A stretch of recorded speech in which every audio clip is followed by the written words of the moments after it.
Hey, what's up, everybody, and welcome to the stream. We're gonna talk about the potential win-loss scenarios here in just a second.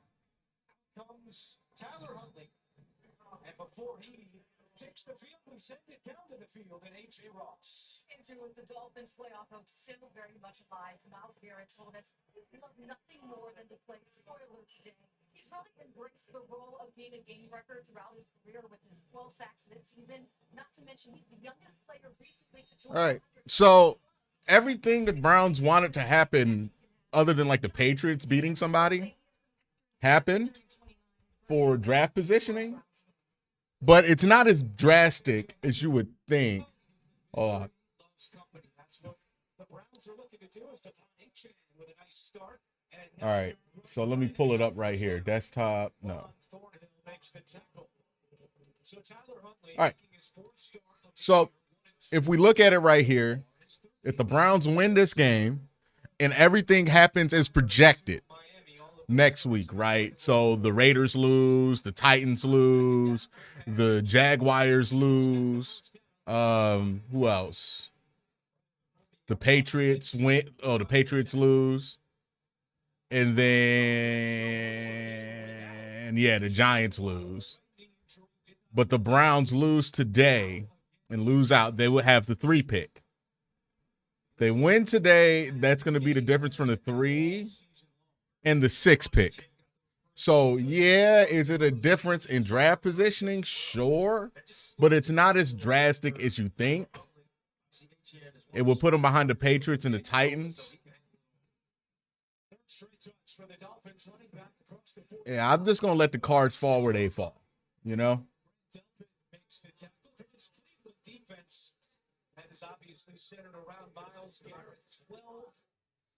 I think that's the best way to go forward. Just let the cards fall where they fall. I'm not about to be too invested in what they do week by week to up their draft position or not. Because right now it's the difference between 3 and 6. 2nd and 4.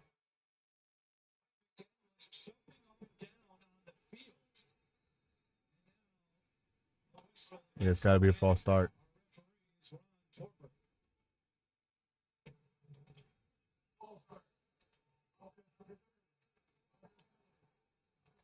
The fullback, Alec Ingo. Before that flag came out, McDaniel was nuts on the sideline. What's interesting is that Mike McDaniel was obviously trying to get Tyler Huntley's attention, but the problem is he's behind the play. So the quarterback, nobody can see him. Eventually, if the Browns lose, we'd be number 3. The Browns win, they'll probably get the 6th pick in the draft. Second down and 9. Huntley steps up, throws on the move. He's got Tyree Taylor in Cleveland territory, and that's a Miami first. Damn, that's got to be a penalty on win, right? Yeah, that's got to be a penalty on win. Win with a late hit on Ronnie McLeod for absolutely no reason.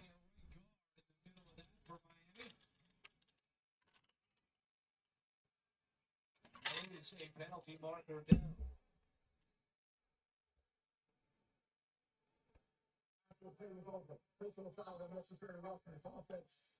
Yeah.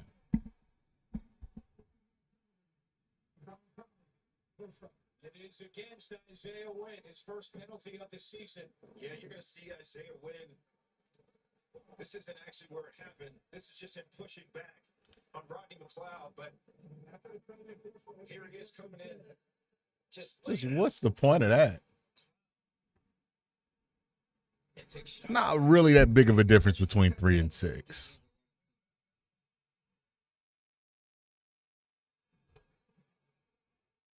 A gain of 15. Oh. And Miles gets the sack. That's 13 for Miles.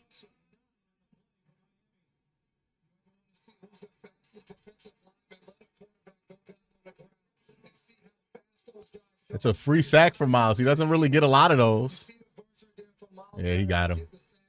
We've seen already Tyler Huntley in that quarterback. We talked about Mike McDaniel going crazy on the sideline, trying to get him to check the play. They've gone some hurry up right there, fumble snap. This is some of the things when you're running this offense and you're still getting accustomed to it. They give Garrett the sack. He's got 13 on the year. Quick pass, H-hand. The tackle, Grant. It's going to be a hold on them, so it's coming back even more. But I think they're going to keep it here. I think they're going to keep the penalty. I think they're going to decline the penalty.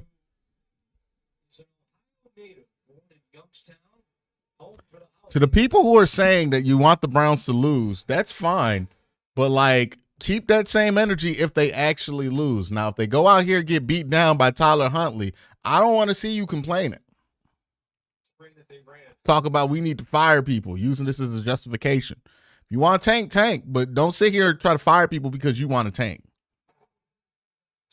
That's all I'm saying.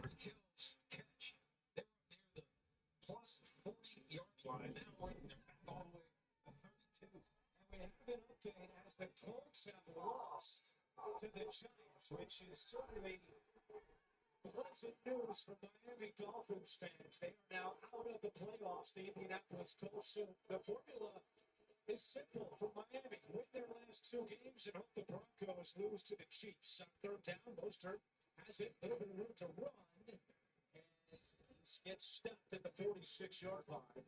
A gain of 13. Yeah, I don't think a quarterback is what you want to do in the top 5 this year anyways.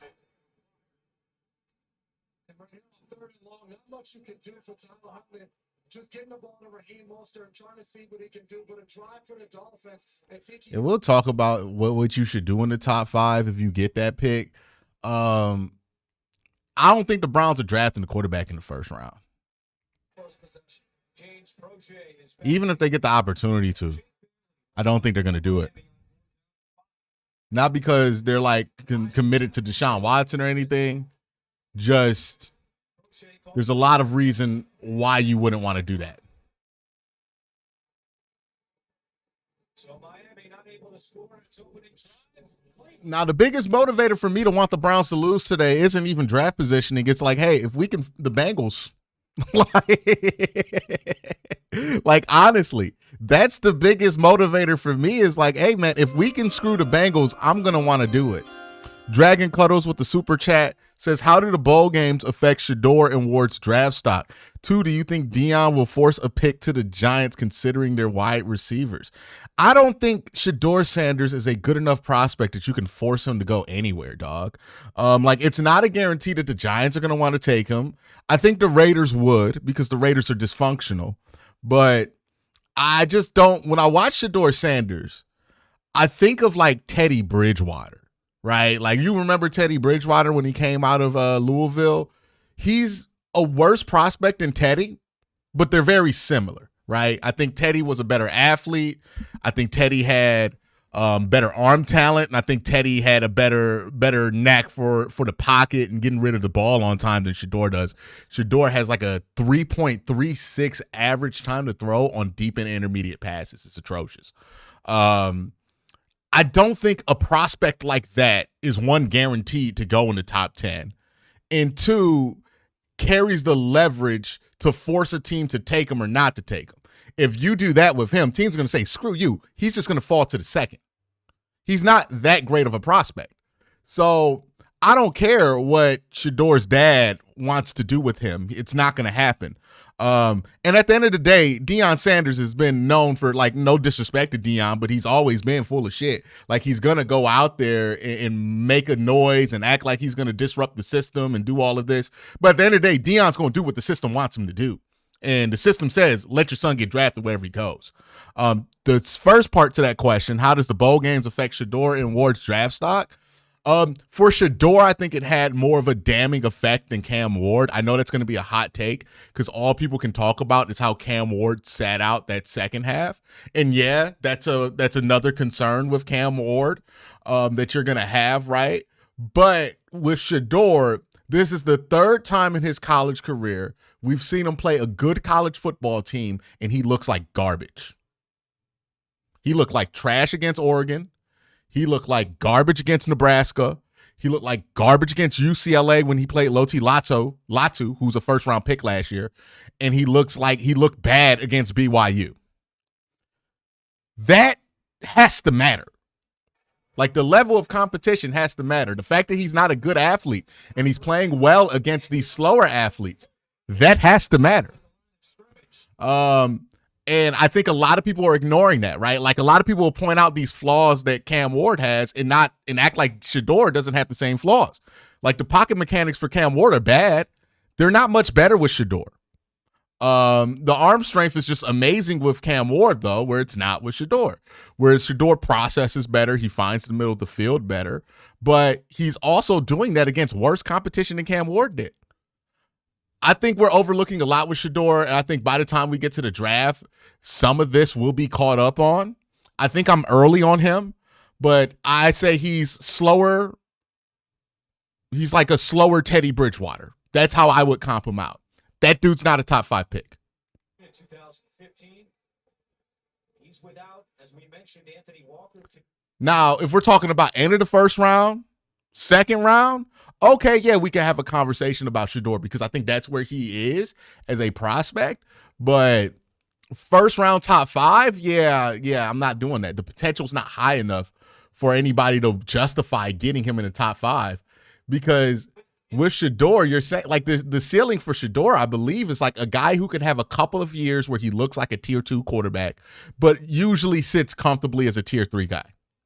This offense, they're going to have to get into those third and shorts and be able to use the run as a threat going against this defense. Dorian Thompson-Robinson, inaccurate in that throw, but really nothing there. They're going to have to try to make it easier on him to get those third down conversions. So that's kind of where I'm at with the first round conversation. I think quarterback gets a lot more interesting once we're talking about pick 27 and later, right?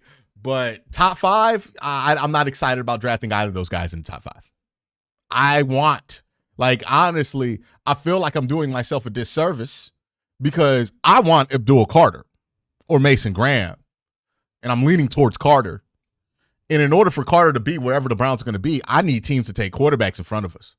So, I hope that quarterbacks go 1 and 2 as long as they're not going to the Browns, because that means the more options are going to be there for you at the positions and with the players I actually do think are true top 5 prospects.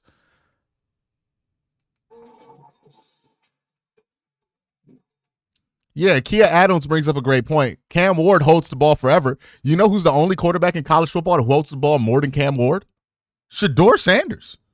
Like, it's amazing this stuff does not come up with Shedeur more often, man. $1,800 only on Verizon. People just know they can save hundreds on car insurance by checking Allstate first. Already.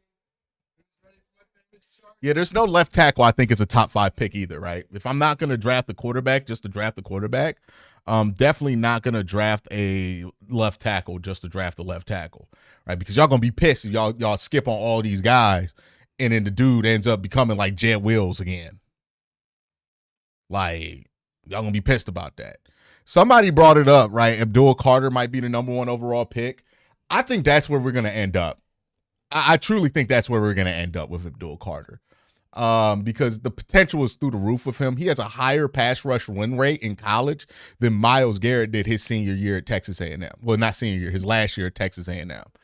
He is a hell of a prospect. Upside, he rapidly has progressed. I think the more football he plays in the playoff, the more and more his draft stock's going to rise.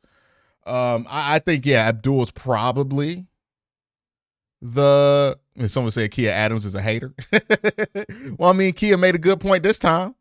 You know, I don't know what Kia be saying most of the time, but that was a good point that Abdul Carter is a number 1. I think this is going to look a lot like 2014, where people swore that Manziel and Bridgewater would go 1 and 2 overall, but then you got to the draft and both those guys went late first.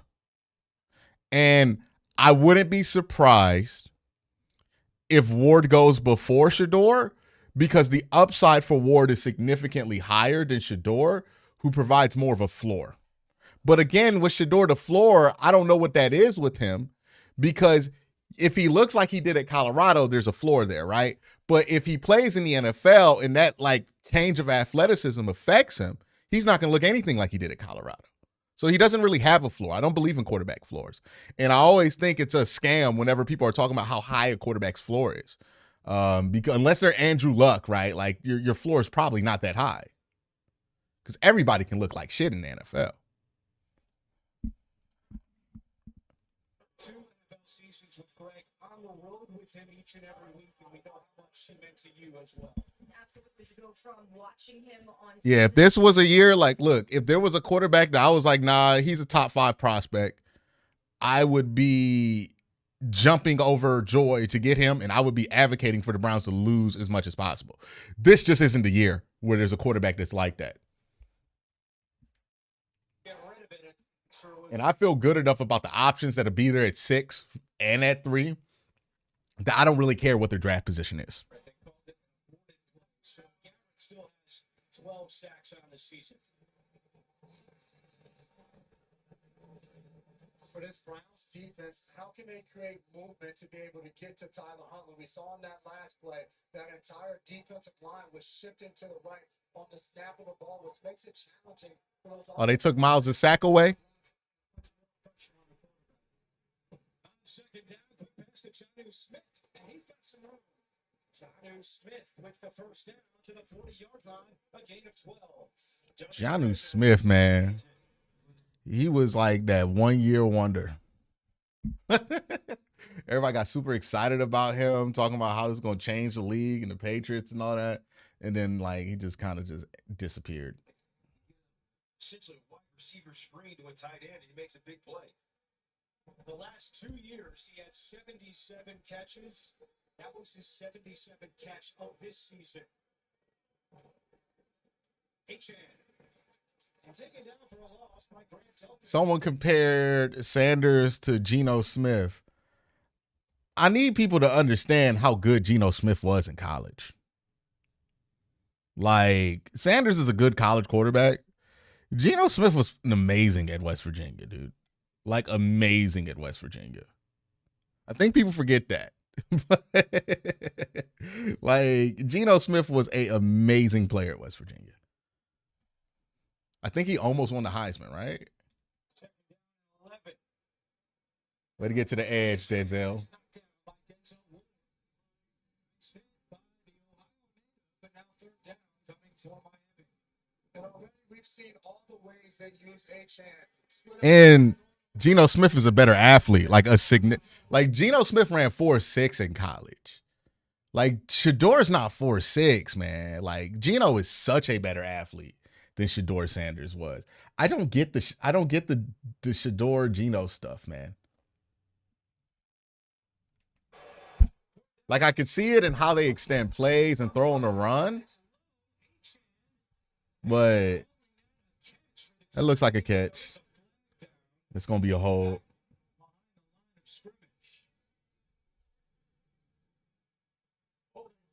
Nah, I don't trade. Like Browns get a top 3 pick. We need to take the player.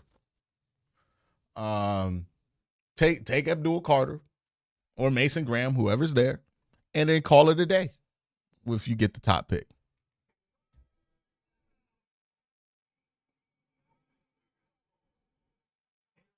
Been one of the important calls for Mike McDaniel's offense, but let's take a look at this catch. That looks like a catch if it would have stood. Great job by H.N. You talked about it earlier, Devin. Jason, how they use him. That previous play was 31 personnel. You never see 31 personnel. 3 running backs.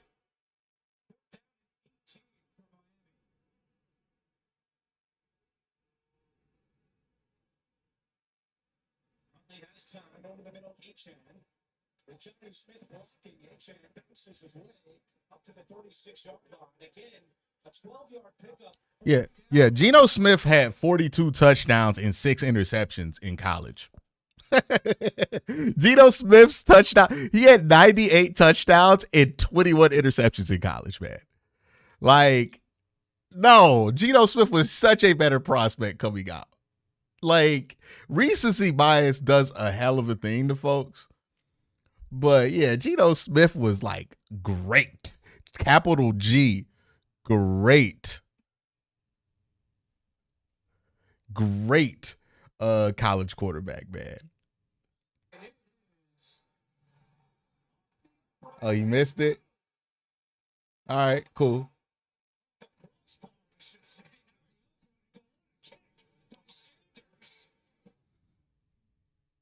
I haven't gotten to running backs yet, Lawrence. I haven't gotten to running backs yet. There's guys I like, but right now I'm looking at like just the top players in the draft, a couple of quarterbacks. So I haven't gotten to running backs yet. I have a better idea once we get into the offseason. I get to spend my whole time on running backs. Would I trade for Geno Smith? Yeah, I would trade for Geno Smith. Depends on what they're off, what we got to give up. If I got to give up like a first or a second, I ain't doing it. Like you want to give me like, want to make me take like a third for Geno Smith? Yeah, I'll do it all day. I can give you my good third.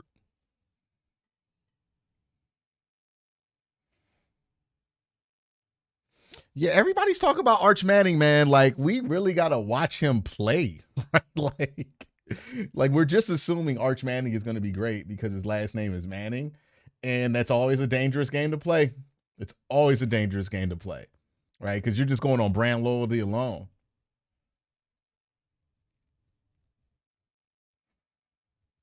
Hey man, yeah, I know Baker had a great game. Cool. But like, we get it. You're upset the Browns let go of Baker Mayfield. We got to move on, bro. Might not be what you want to hear, but it's what you need to hear. Stop playing the boombox. He ain't coming back. We need to figure out our own problems.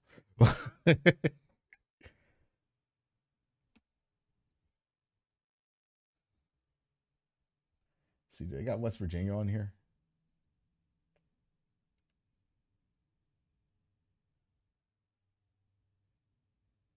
Yeah, they ain't got West Virginia on PFF here.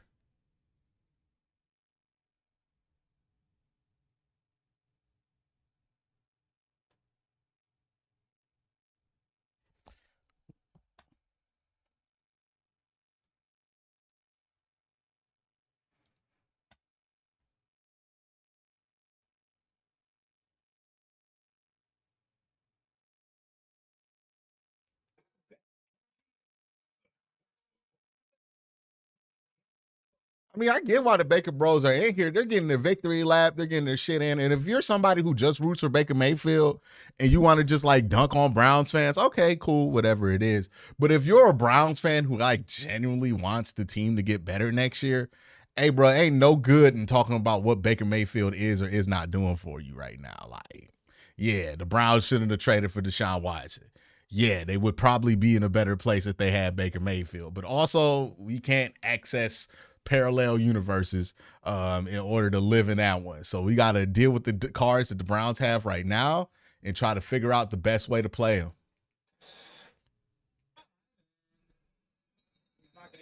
Yeah. Because everything you talk about with Baker's going to be a hypothetical anyways. Like it's a pointless conversation to have like seriously about what the future of the Browns should look like. Hey man, like they got shit they need to handle now. Can't be living in the past.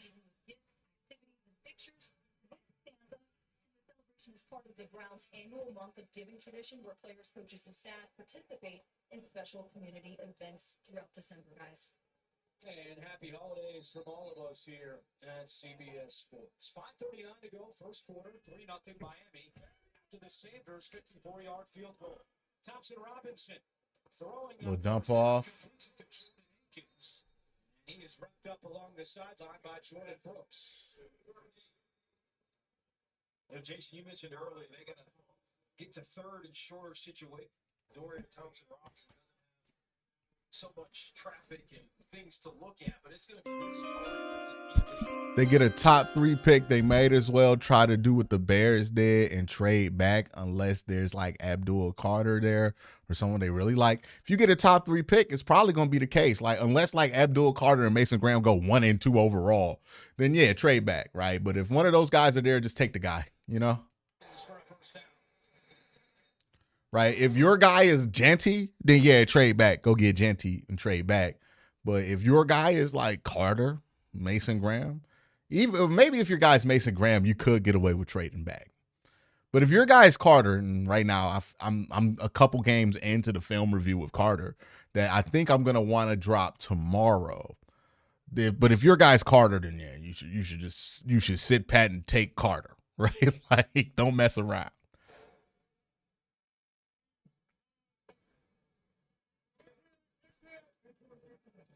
Play clock at 3.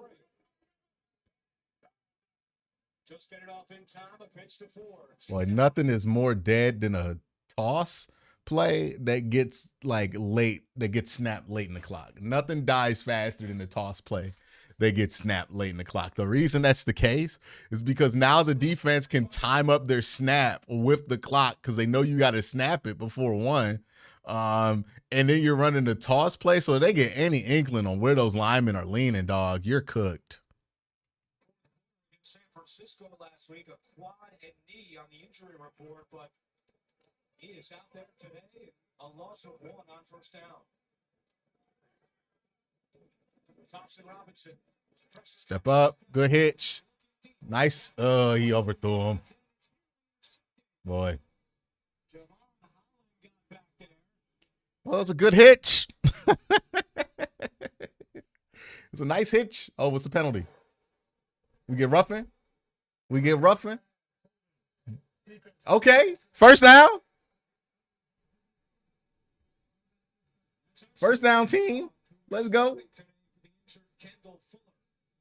And he's the guy that's going to be outside, is going to be matched up, and we're going to see him one-on-one right here. And he gets beat off the line of scrimmage, and that right there forces him to hold, which a lot of times you tell a DB to do that, not knowing and not wanting to give up the big play down the field. I will say this about Genty. Nobody in this, like the one player in this draft class that I am confident will absolutely make their team better win-loss wise if they lean into him is Genty, right? If you're looking to be better next year, then Ashton Genty is going to be the guy who takes you there. He's going to make you better at football. You're going to win more games because you have Genty, right? Like, at least in the first couple of years. The longevity of that is questionable. But if you're looking for a short-term impact, nobody's going to provide more of that than Ashton Genty. So, like, there is a justification for putting him number 1, number 2, number 3 overall. It would be unprecedented, but it really wouldn't because teams used to do that all the time back in the 90s. Someone said Travis Hunter. I think if you think that Travis Hunter can play both ways, then yeah, take him wherever you want in the NFL. Like, if you're going to play Travis Hunter at both positions, take him wherever you want. If you're only going to play him at wide receiver or corner, then you should think about that. You got it. Looks to be a half-yard shy of a first down. And at 3 and 12, keep your offense out there. Yeah, fuck it. I think Kevin Stefanski told us when we met with him this week, especially with the wind expected today, he might go for a little more than normal on 4th down. They just got offensive lineman Michael Dunn in the game as well as an actual lineman up front.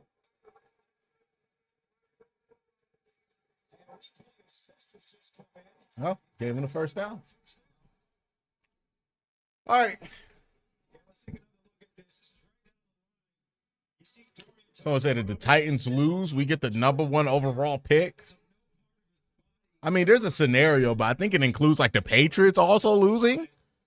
I mean, the Patriots win. And we ain't getting a number 1 overall pick. Our percentage to get the number 1 overall pick is like less than 1%. The 7th play of the drive. Thompson Robinson. All right, set your feet. Oh, good Lord. What was he thinking? But Judy was not able to reel it in. I mean, it was there, but like, it's late. Here's a flat defender that works his way back. And touch that ball. Jerry Judy. And obviously that's a distraction for a guy going to catch the ball when someone comes into your line of vision. But that one goes right off his fingertips. One that I know he would have.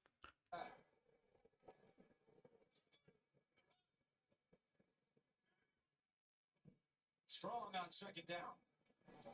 Versus course. All right. To the 41-yard Good line. run. Dotson with a tackle after a gain of 5.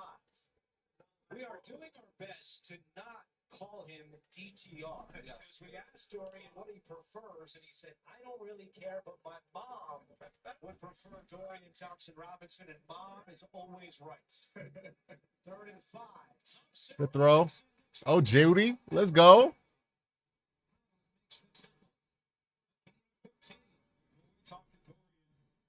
That way. He said it's their best player. They got to find ways to get him the ball, but you have to do it in certain situations when you have. Yeah, you gotta get Judy the ball. Nobody's covered him all year. And a throw that can be made by Dorian.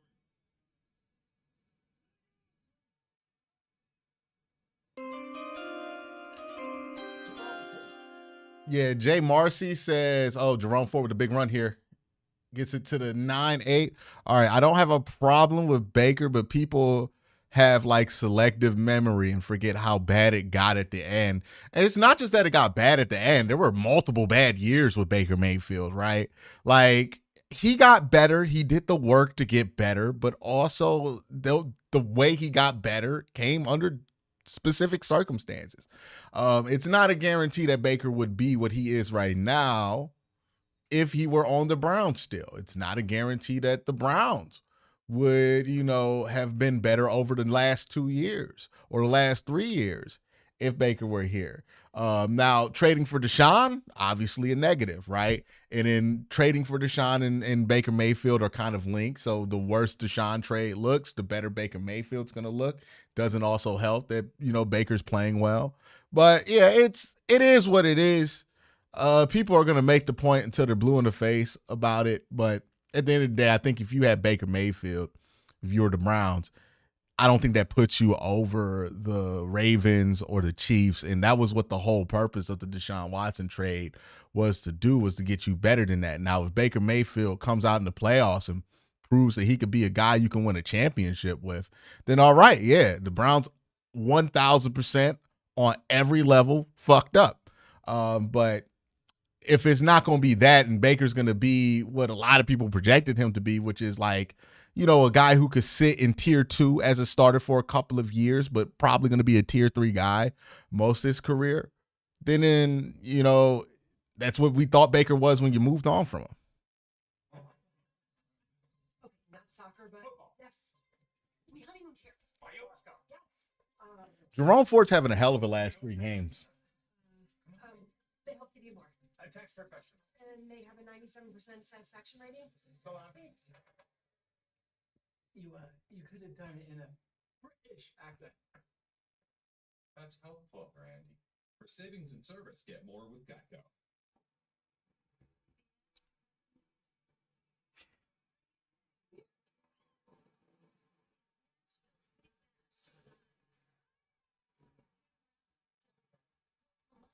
Lainey Wilson, Chris Stapleton, Shimizi, Brittany Spencer, Rick Combs, Miranda Lambert, and more. Steve Irwin and Rachel Smith, New Year's Eve Live, Nashville's Big Bash, CBS Tuesday, and streaming on Paramount Plus. start of the second quarter, and Cleveland down 3-0.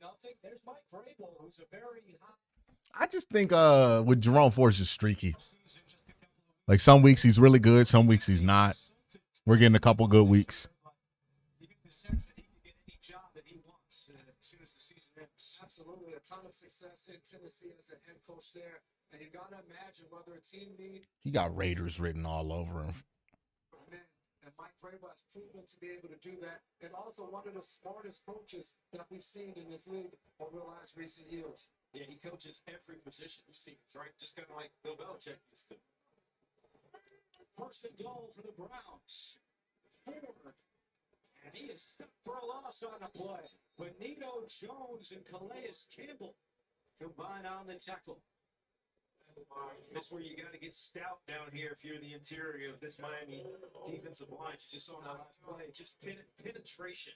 Calais Campbell, the old vet, the old head in that locker room, one of the leaders, despite only being there for 9 or 10 months or so. You get penetration, it gets really hard for teams to run the football. A loss of 2 on first down. Thompson Robinson with a flag down. That one is batted up in the air, nearly picked.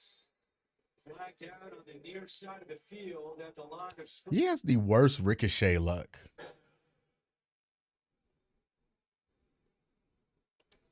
Like, yeah, it's on us. Illegal procedure.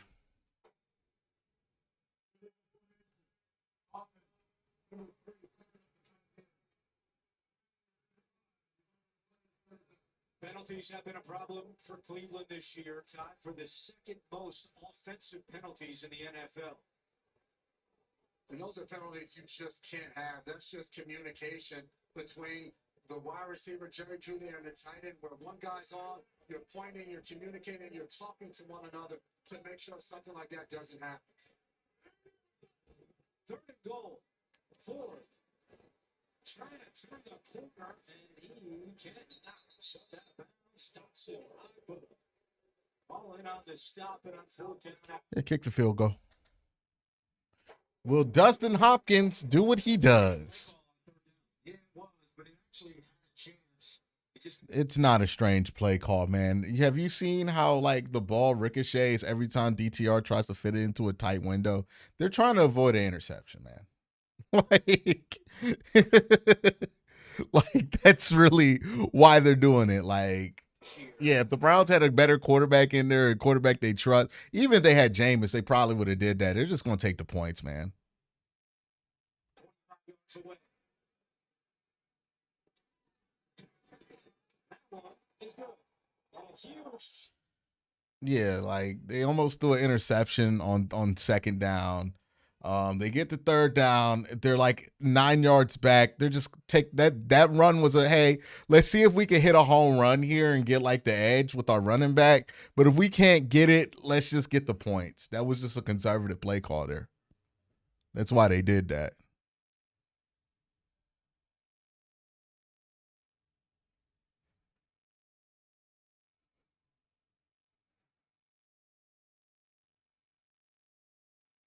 Yeah, it's not that strange. That is what they call taking the points. All right, we got 3-3 ball game here. Both offensive scored.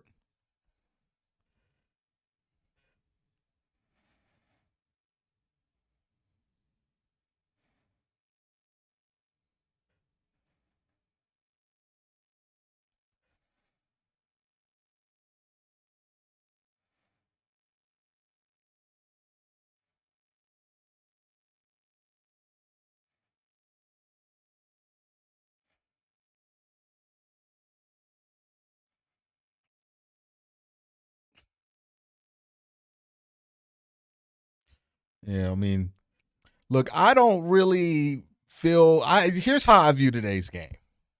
I see no reason to be upset about the result either way.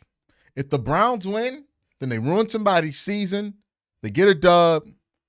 Maybe they do some things in that win that you feel better about going into next year. Cool. People are happier, all that shit. Good. Cool. You win. If the Browns lose, all right, well, you just advance your draft positioning. There is no reason to be furious about this game. Okay? The time for being furious about a football result was months ago. Now is not the time for it. Like, this is a vibe game. Somebody said it in chat. Lawrence said it in chat. This is a vibe game, man. We just chilling, right? I ain't trying to get mad at nobody. Ain't no reason to cuss nobody out. Ain't no reason to be furious. We just kicking it, dog. It's just a vibe game. It's like this is the equivalent of playing in like the Pop-Tart Bowl for the next couple of weeks. That's how I view it. If you win, cool. If you don't, I ain't going to cry about it. Who gives a fuck? I want Zap in this game. Sure, man. Sure. It's not going to look different, but sure.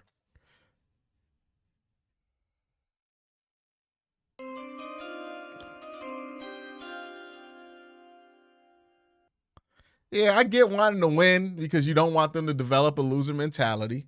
I feel like whatever damage has been done has already been done for that, though, this season. Like, I don't know how much more a win here or there will change it. I think maybe beating Baltimore next week could be more of an argument for that.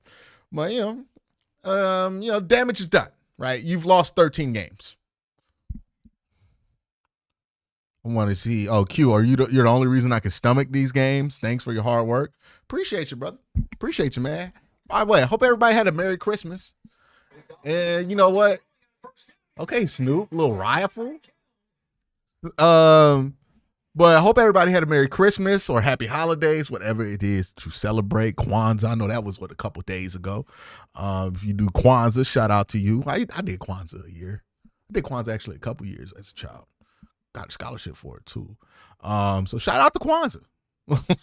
Shout out to Kwanzaa. If that is what you do. But yeah, hope everybody had a good holidays. And let me know in chat what y'all about to do to celebrate the New Year's other than just get drunk, because we know we all doing that. It's been a long year. This might be the drunkest New Year's of all time.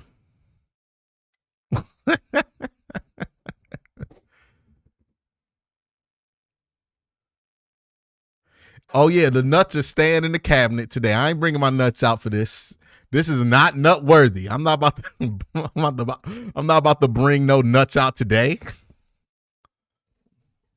We keeping them nuts in the bag, baby. Hey, the nuts is on injured reserve for the rest of the year.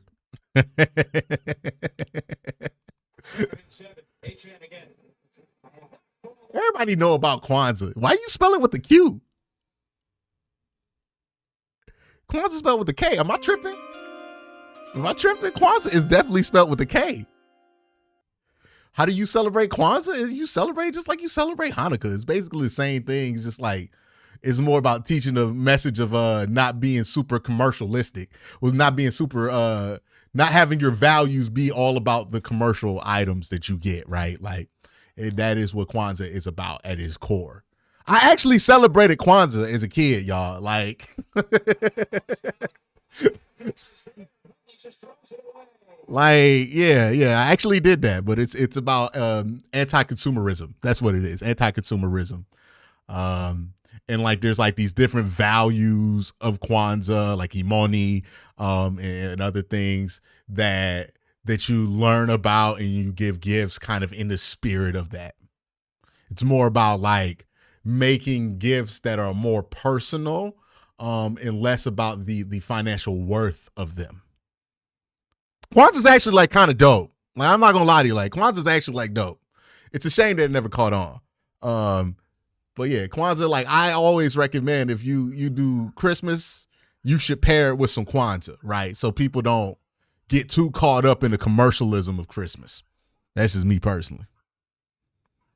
I think it's something you pair with Christmas so you can be like, hey, we're going to get the toys and all that shit.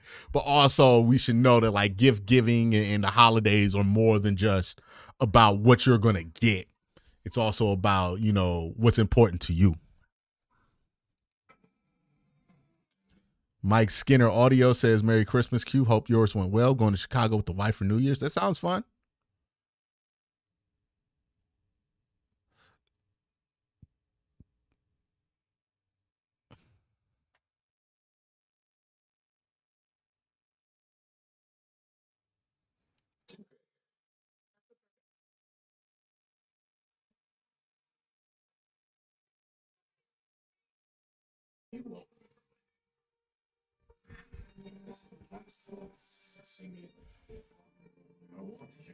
Who thinks Kwanzaa is just Muslim? That's not how that works. You don't have to have a specific religious. It's more Pan-African than it's Muslim. I mean, like it might have some intersection there, but y'all really don't know anything about Kwanzaa, do y'all? They don't teach this shit in schools no more? Did they stop teaching this in schools? That's crazy.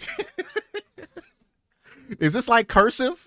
Like, did they just didn't teach Gen Z about this shit, huh? What? I do think some people see me with the do-rag on and they think like that's like Muslim. Like, I don't know. People really don't know. But yeah, they don't teach it anymore. Okay, about to say this is just like cursive. Yeah, well, I grew up in the early 2000s, right? I was born in 95. They was definitely teaching Kwanzaa when I was a kid. They didn't teach me Hanukkah, though. I had to learn about Hanukkah as an adult. But they definitely taught me Kwanzaa. They definitely taught me the Black National Anthem. Y'all remember that one? They used to play it. I think my first few years at elementary school, they played it for like a couple of years and they stopped. And know the Black National Anthem is not just International Players Anthem, which is one of the acceptable Black National Anthems. Yeah, it's secular. Firefighter said Kwanzaa is secular. Yes, it is. Robinson completes it to no, incomplete. He didn't get his feet in? It'll be second down and 10.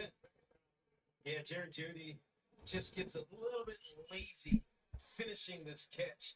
Obviously, it's just a quick stopper out here. He just kind of fades. Oh, he didn't get his feet in.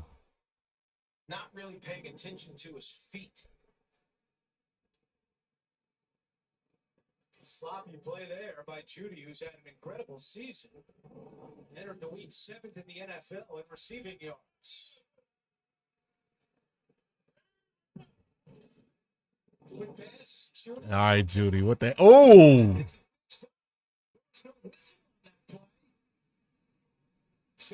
Hey, yeah, Judy checked out a little bit, and this is why you don't check out in the football game. Shit happens real fast. So incomplete pass, but he got it knocked back into his life. No, cute. I'm not Muslim. All I did was bring up Kwanzaa.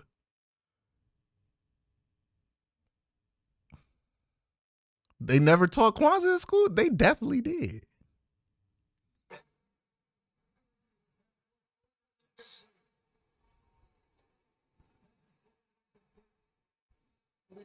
Replay assist getting in there quickly. It's still Cleveland football. Second touchdown. I got taught it. Chiefs territory. I've heard you everywhere this week.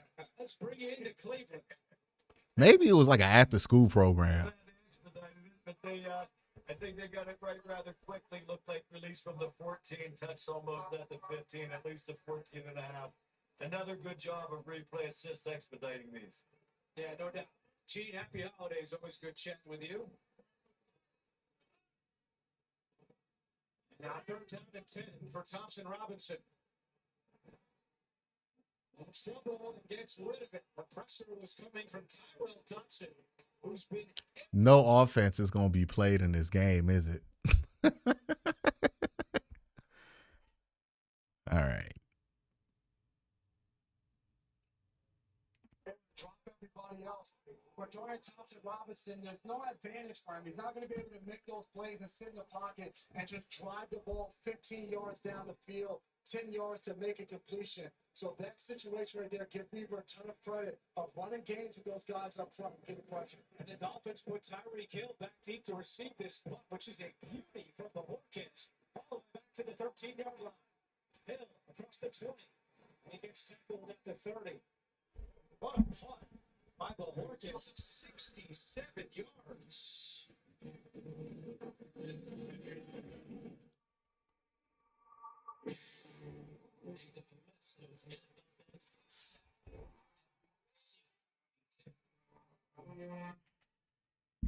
Yeah. I got Ace actively cheering for the Browns right now. This is nuts, bro. Yeah, Corey just be punting the fuck out the ball, man. Shout out to Corey Bajorquez. I will never forgive Reddit for blaming this man for the downfall of K. York. I will never forget. Look, Browns Reddit has done some good things, right? And some of y'all at Browns Reddit have shot me out. So I got no issues with Browns Reddit, but I will never forget how y'all really leaned into that damn conspiracy theory about Corey Bajorquez being the reason that K. York was cheeks. And now we have overwhelming evidence that K. York was absolutely cheeks and Corey Bajorquez not the problem. I would never forgive Reddit for that, dog.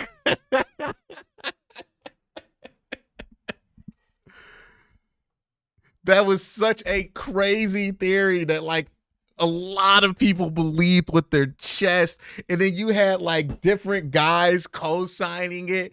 And I was just looking at it like, this is the goofiest shit of my lifetime I've ever read. They're like, yo, Kate York's not good because it's the holder. We need to cut Corey Bojorquez. Y'all know how bad y'all be if we still had Kate York and then Corey Bojorquez was like one of the best punters in the league.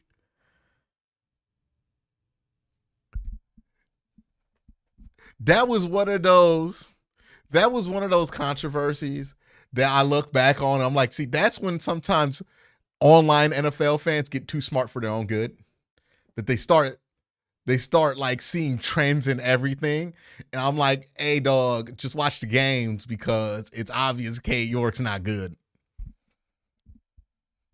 Like just you dug a little too deep there, right? You got a little bit too into the woods. What was the theory from Al Gore? Yeah, Mr. Gore. The theory was that Cade York struggles as a field goal kicker were not because Cade York is not a good field goal kicker. It was because Cade York was struggling because the holds of Corey Bojorquez were that bad. My man William, shout out to him. He went to Wikipedia. He gave me the definition right here. Kwanzaa, founded in 1966, celebrates African heritage with 7 principles, unity and cultural traditions from December 6th to January 1st.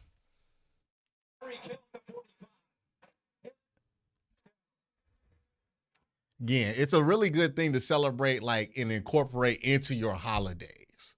That's really what it's best for. It's like, all right, you did Christmas. If you're going to do it, because so many people do Christmas, you can't not do it. But you can incorporate Kwanzaa into your holiday program. And I think it does teach some good like things. Lamar Jackson, he went to the Pro Bowl, so he's got the talent. Appreciate the super chat, Mr. Will.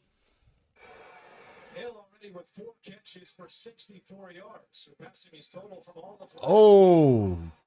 Washington's able to stay on his feet, but still takes Isaiah McGuire with a giant tackle for loss. Grant Delpit really got that shit created, though. R.I.P. Jimmy Carter. Midfield, taking a shot, trying to throw in a trick play, and just like penetration we were talking about on the other side. So, hey, this Browns defense playing hard still. Keep calling his name. They flying to that football right now. Sam McGuire has come on of late. Had a strip sack last week against Joe Burrow. 2nd and long, Huntley dancing away. He's got some room to run and slides down just shy of the 40. 7-yard pickup for Huntley against this Cleveland defense so far. And this is an attacking style defense led by Myles Garrett up front. Jim Schwartz is not afraid to come after you and put his guys in the back end in coverage. You're always going to see multiple. Hey, man, to make it to 100 years is a blessing. Triple digits. And he had a pretty good quality of life, too, for most of those years. Jim Schwartz in his 2nd year as defensive coordinator. That's a celebration right there, you know.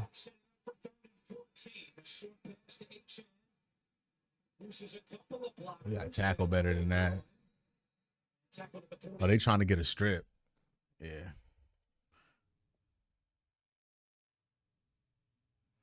Am I kissing anybody on New Year's Eve? Sir, is that any of your business? But yeah, I'm kissing my girl. What? Can we get rid of these spammers in chat? Appreciate that. Who did that? Mighty on the mission. Big shout out, Mighty, man. This one better than the last one. Brochet will let it go. Yeah, there you go. Let's get some good field position so DTR can, pass for 25 yards. Brochet had signaled for the fair catch. Did he get ran into? It's the 2nd time.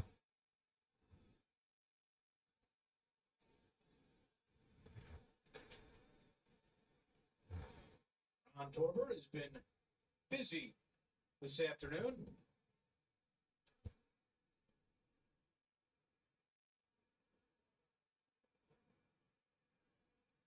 Personal foul, unnecessary roughness. On receiving team number 31. It's on us.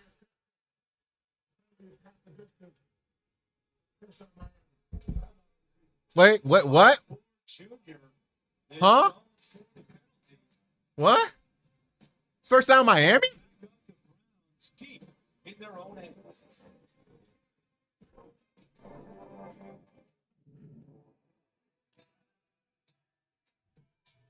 I've never seen that before.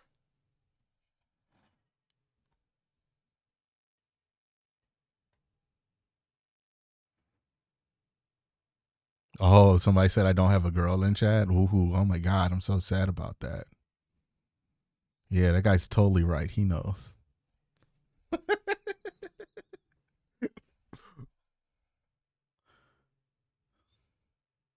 Yeah, I don't know what the hell happened there.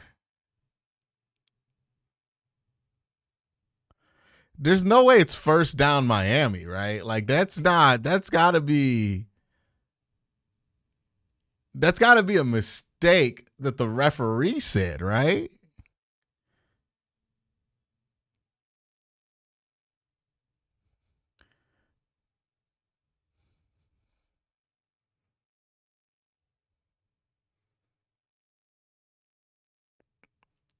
Mr. Grimes, she is married.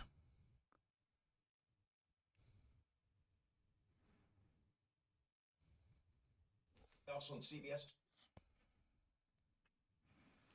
ESPN says it's fourth down. Oh, they're gonna repunt. So it must have been fourth down Miami. They get to repunt. Is that it?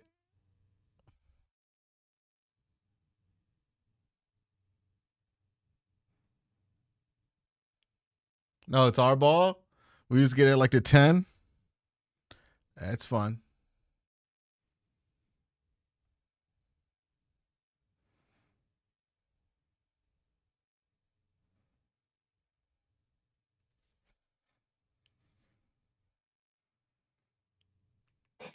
Jameis Winston, the third quarterback today, still out with the right shoulder injury, but AJ, he's still a big part of today's plan with Dorian Thompson-Robinson. That's right. Dorian Thompson-Robinson told us that Jameis is kind of like a big brother to him in the way that he helps him prepare and the way he sees the game. He has double-digit experience in this league. He's been with Drew Brees and Tom Brady. So just being able to lean on him for valuable advice, like he's telling him to be obsessed with his opportunities, is something he's really embraced, guys. Yeah, wrote down that quote as well. Great line, great advice from Winston. Deontay Foreman takes the handoff on first down and gets up to the 10. Deontay Foreman needs to not wear 27, man. He don't deserve it. He does not deserve wearing 27.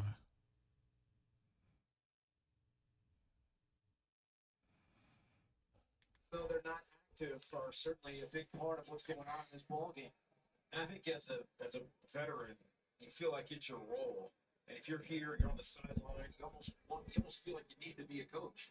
And the younger player, or the backup in this case, is looking for that advice. So This is a Tyler Huntley revenge game. We must remember this. Second down and 5. Foreman again, right up the middle. And trying to fight his way for a first Don't fumble. down, but Deshaun Hand brings it back. And now third and short coming for Cleveland. Mike McDaniel told us that even though he's a very optimistic person, he's pessimistic when it comes to his job. And because of that, all week he prepared 2 different game plans and kind of meshed them together, not knowing if Tua would be able to play the whole game, one half, or not at all. Foreman picks up the first down. I appreciate them running the ball because that makes the game end faster. Last time out, Tua going over things. Definitely told us that Thursday in practice is when he could tell Tua wasn't himself. And then it was Saturday that Tua was downgraded from questionable to doubtful. And he talked about the lack of mobility, and that would harm him, hurt him from being able to keep himself safe and throwing the ball and keeping other guys safe as well. Moore slips one tackle and then barely gets back. 2nd and 10. Comes out. Zach Sealer made the tackle. Let's see what the penalty is. Ford is hobbling a little bit. Ah, damn it. Down low, got undercut a little bit. Hold it there. Offense number 77. Trying to catch the distance to the ball. 50%. Hey, shout out to everybody in that stadium because I don't think it's warm. Is it warm out there? What's the weather in Cleveland right now?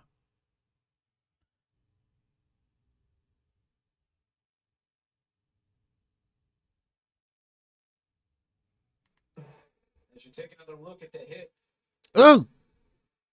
It's one of those high-low hits where your body gets just stuck because you're getting hit up top and you get hit the other way underneath. Hopefully he's all right, but that up on his feet. Kevin Stefanski got the look on his face like, of course this is fucking happening. he had that. You ever have a bad day and then something else goes on to continue that bad day or that bad week, and you just, when you make this face, you have just succumbed to the day, the week, the year being what it is, which is, and that's the, he's like, yep, of course he snaps his ankle. Yeah, that's of course that happens. Oh, it's 65. It was warm. Yeah. I guess it's a nice day to go out to the stadium. Is the wind chill good?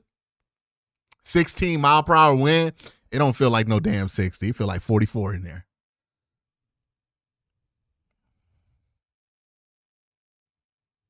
Yeah, that's the look of like, oh yeah, of course. That's not even what else can go wrong. That's just like, of course, man. Of course, dog. All right,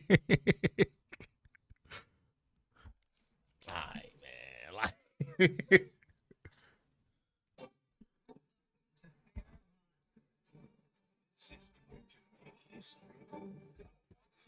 Hey, bro, there's not a single member of the Cleveland Browns organization that will take business calls the 2 weeks after the season ends.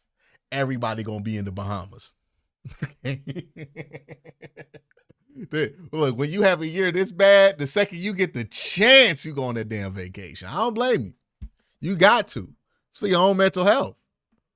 I bet Myles Garrett got something immaculate planned. He's gonna tour the world for like a month.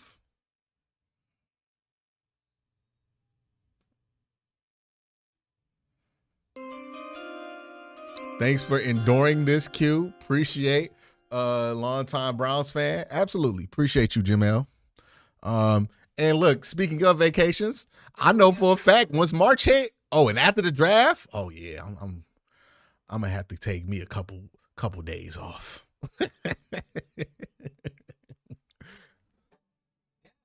Wish list. They got a chance here to sneak into the playoffs. But got to take care of business here. Why was one lose and one loss? The elf buddy is not officially Myles is gonna stay. hobbling off.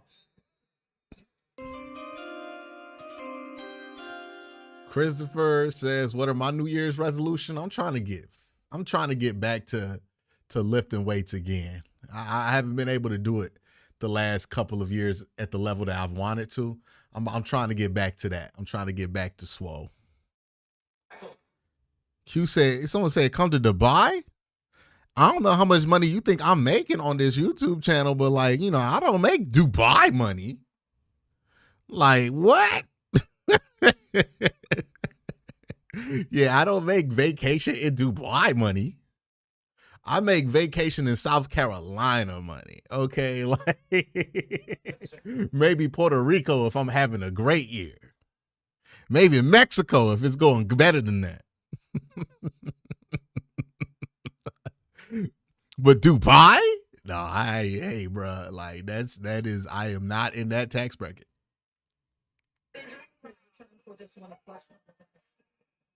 AJ, thank you. There goes Ford into the Cleveland locker room. So this is the 23rd drive of the season for Thompson Robinson. The Browns have scored a total of 6 points on those 23 drives. See if they can get something here. Thompson Robinson over the middle again. It's picked off. Intercepted by Dotson. My guy said, "What wide receiver would you like to throw to?" No, I would like to throw an interception. He just threw like that was the most like yeah, he just threw an interception. Like you most of the time when an interception happens, you go, okay, well, he underthrew it, he overthrew it, he thought he saw this, he got tipped. Nah, my man just threw an interception. I think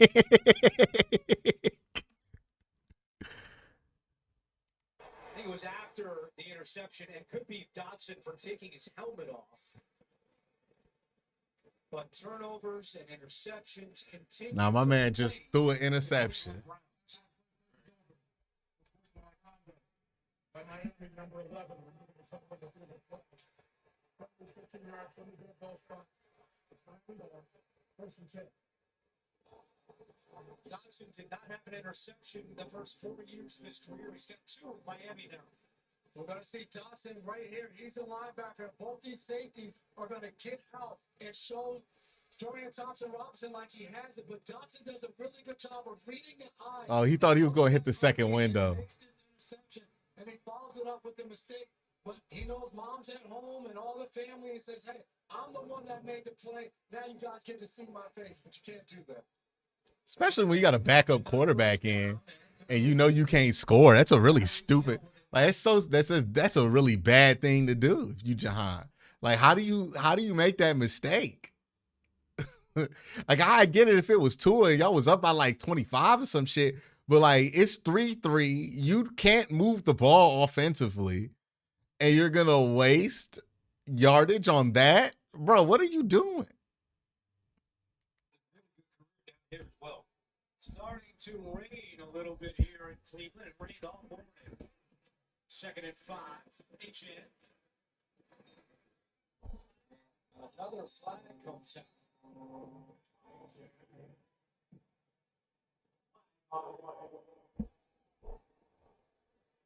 35 penalties for 50 yards against Miami.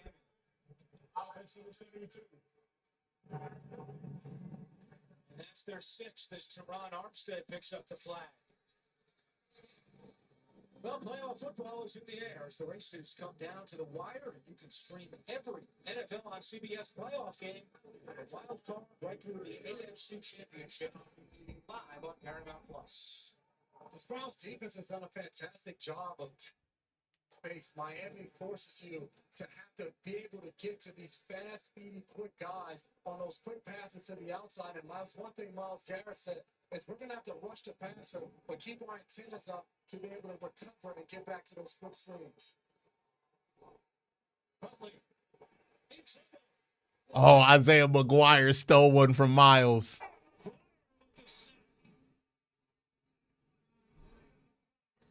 Hey, man, you add Abdul Carter to that rotation, dog. You got something. You cooking something there, man. Or hey, look, if Abdul is not there, imagine Mason Graham up the middle. Mm-hmm. You see how he playing? You see how Isaiah McGuire playing? Hey, you know what I mean? So it said they like Briggs. He could play too. He could play too.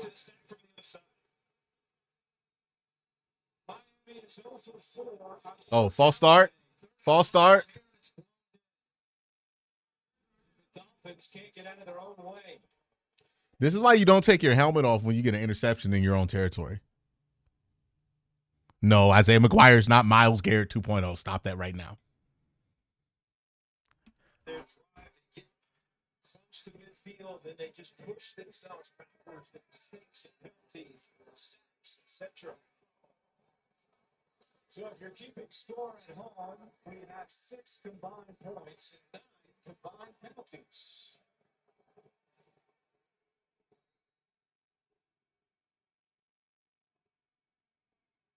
Third down and a mile.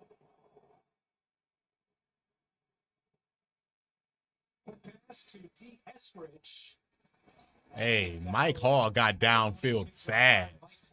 The rookie on the stop, and out comes Jake Bailey to punt.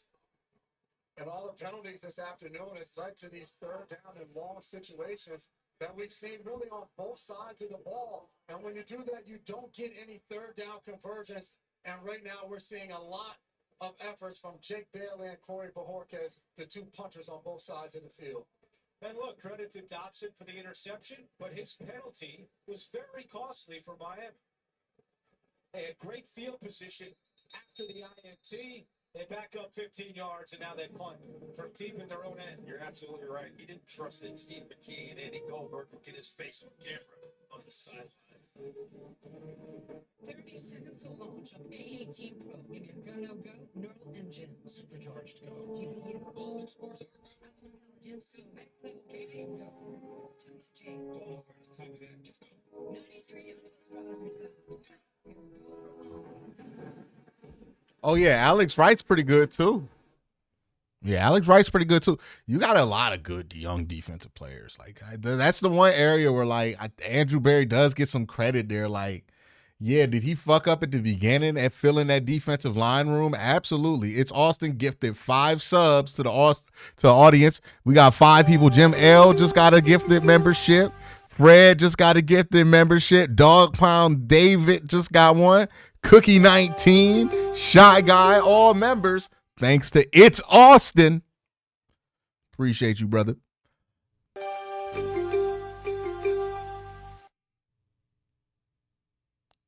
Why did the Browns think of drafting DTR? Because they thought he could be decent. Turned out he wasn't. I mean, it's a 5th round pick.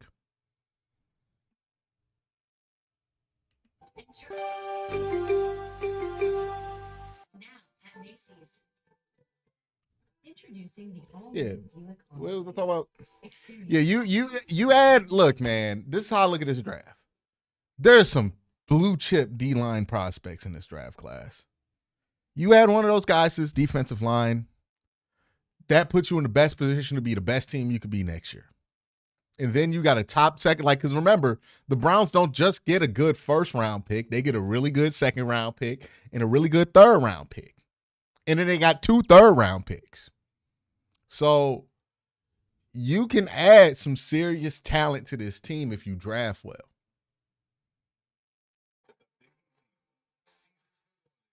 I think the Browns are going to be in the top 10 regardless. Like, they're not going to be the 10th pick. I think the highest they can go is like 9 or 8. Have a game day snack in the oven? Let me double check that. Set a timer for 15 minutes.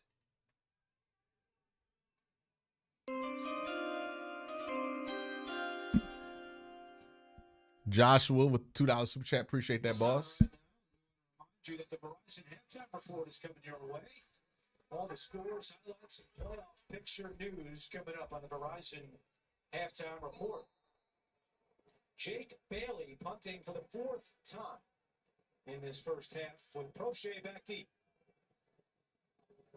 On the last punt, they did correct themselves. Say it was Prochet who committed the penalty. Yeah. The furthest. Oh, Prochet lose? Yeah, like the furthest the Browns could fall back is 9th.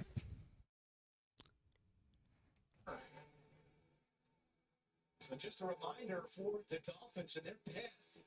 Yeah, I don't know why they're not running DTR more. I would just run them all game.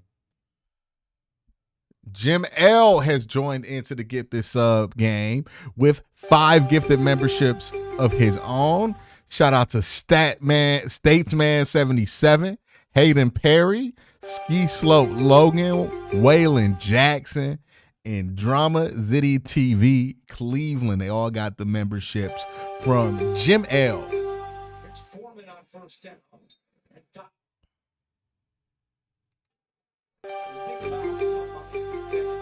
the picture entering the week and how different you feel now.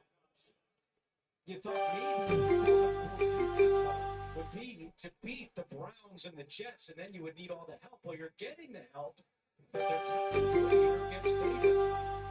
Foreman with some nice running to pick up the first down. Might be Foreman's longest runner of the year.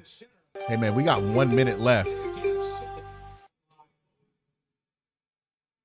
We need to throw it downfield. Can't get locked into Judy here. Thompson Robinson gets rid of it and incomplete. That boy ain't got no composure. That's my thing with DTR. He just ain't got no composure. To return with an You could just see whenever something happened, he just start panicking. 2-minute drive. You have 2 runs by Foreman.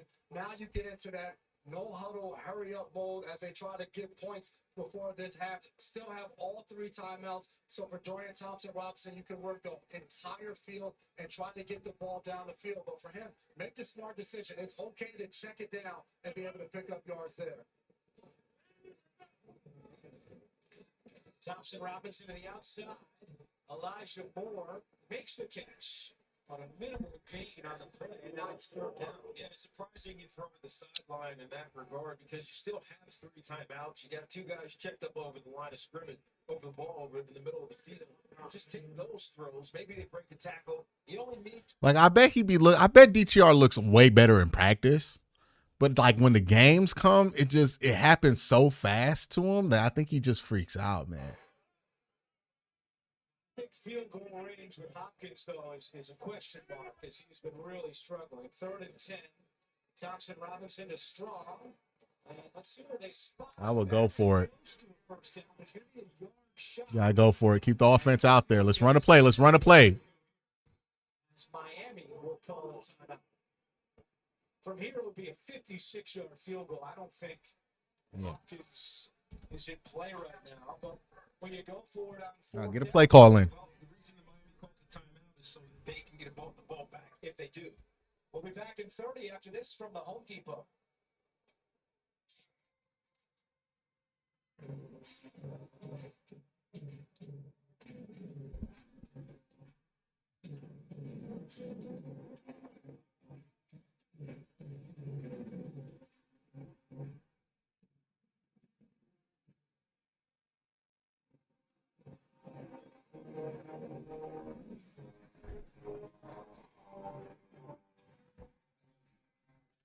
Yeah.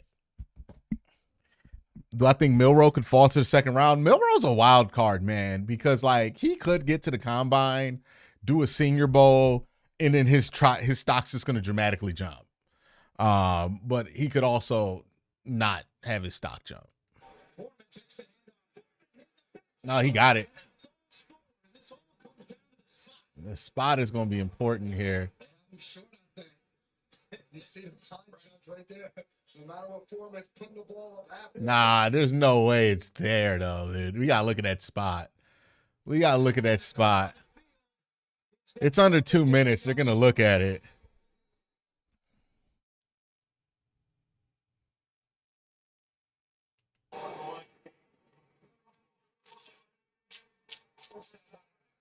And this is just a terrific job. The left side of that. Oh, did his knee go down? Go back. Slow down. Did his knee go down? Did his knee go down, though?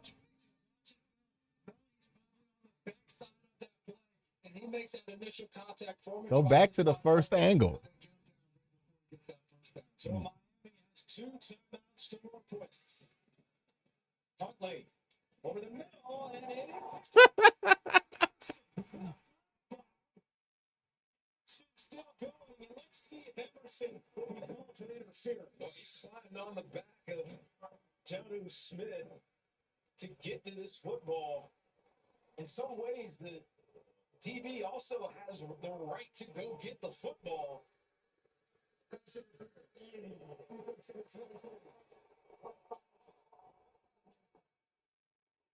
The reason this gets called is because Martin Emerson. Let's see. His hands and arms all over Jonnu's neck. Yeah, they're going to call that. Hand holdings are pretty impressive. But because he went through, technically through. Yeah, they're going to call that. The pass catcher to get that interception. It's Austin came back with 5 more gifted subs. Gregory, CT, Donald Hill, doesn't matter. And Lawrence got all got memberships. Appreciate y'all, man. Appreciate it's Austin for the 5 gifted. Damn, he got rock bottom. And this is a bad ball catch by Malik Washington. Miami timeout. Well, what an insane sequence of events there. I still think they should have reviewed that 4th down, right? Like I feel like that didn't get reviewed. It felt like it should have definitely got reviewed. 2 catches per ball in this case. We always say it's a 1 catch per ball, but he was able to pull that thing in. And hold on to it. Don't forget, Verizon halftime is coming up.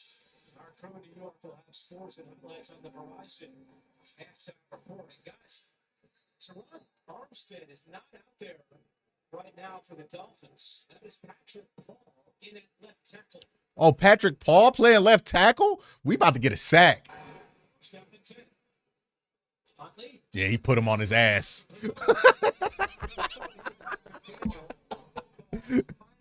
Hey, Miles just put Patrick Paul in his ass.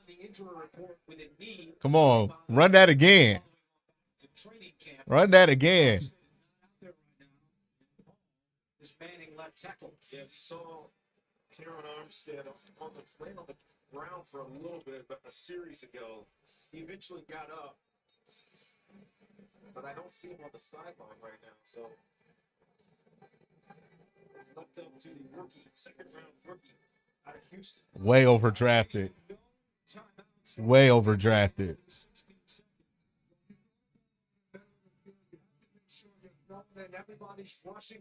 Y'all chill on to his head.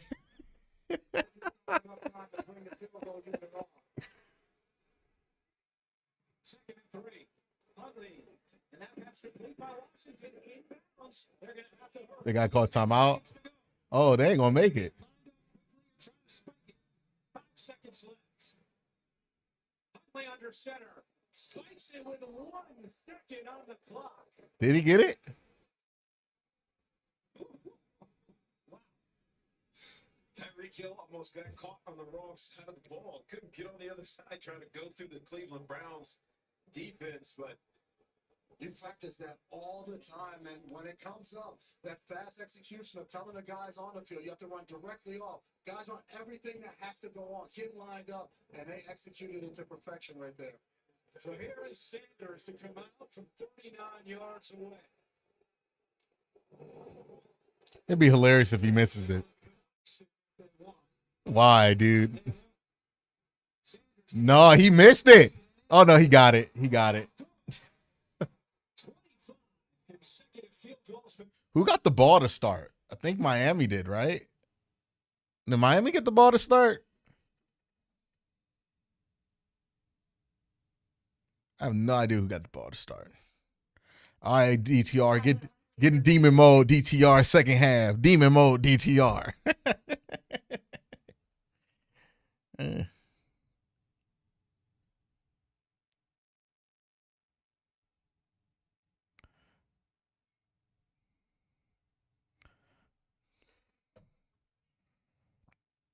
Yeah, Miami did. All right, so the Browns get the ball to start half.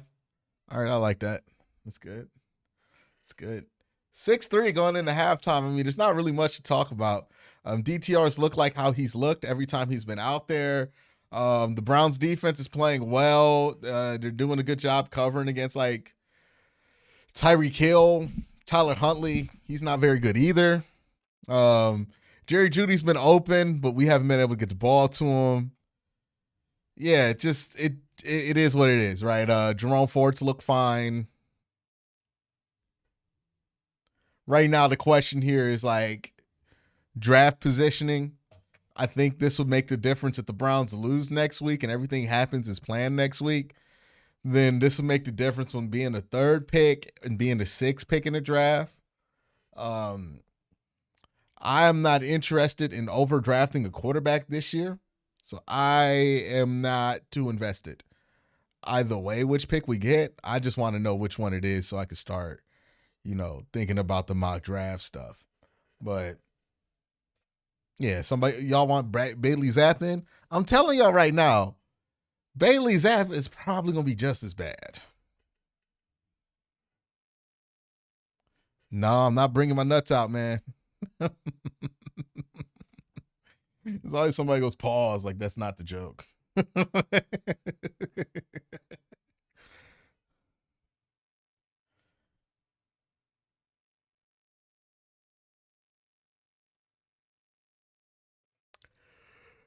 Let me set the timer.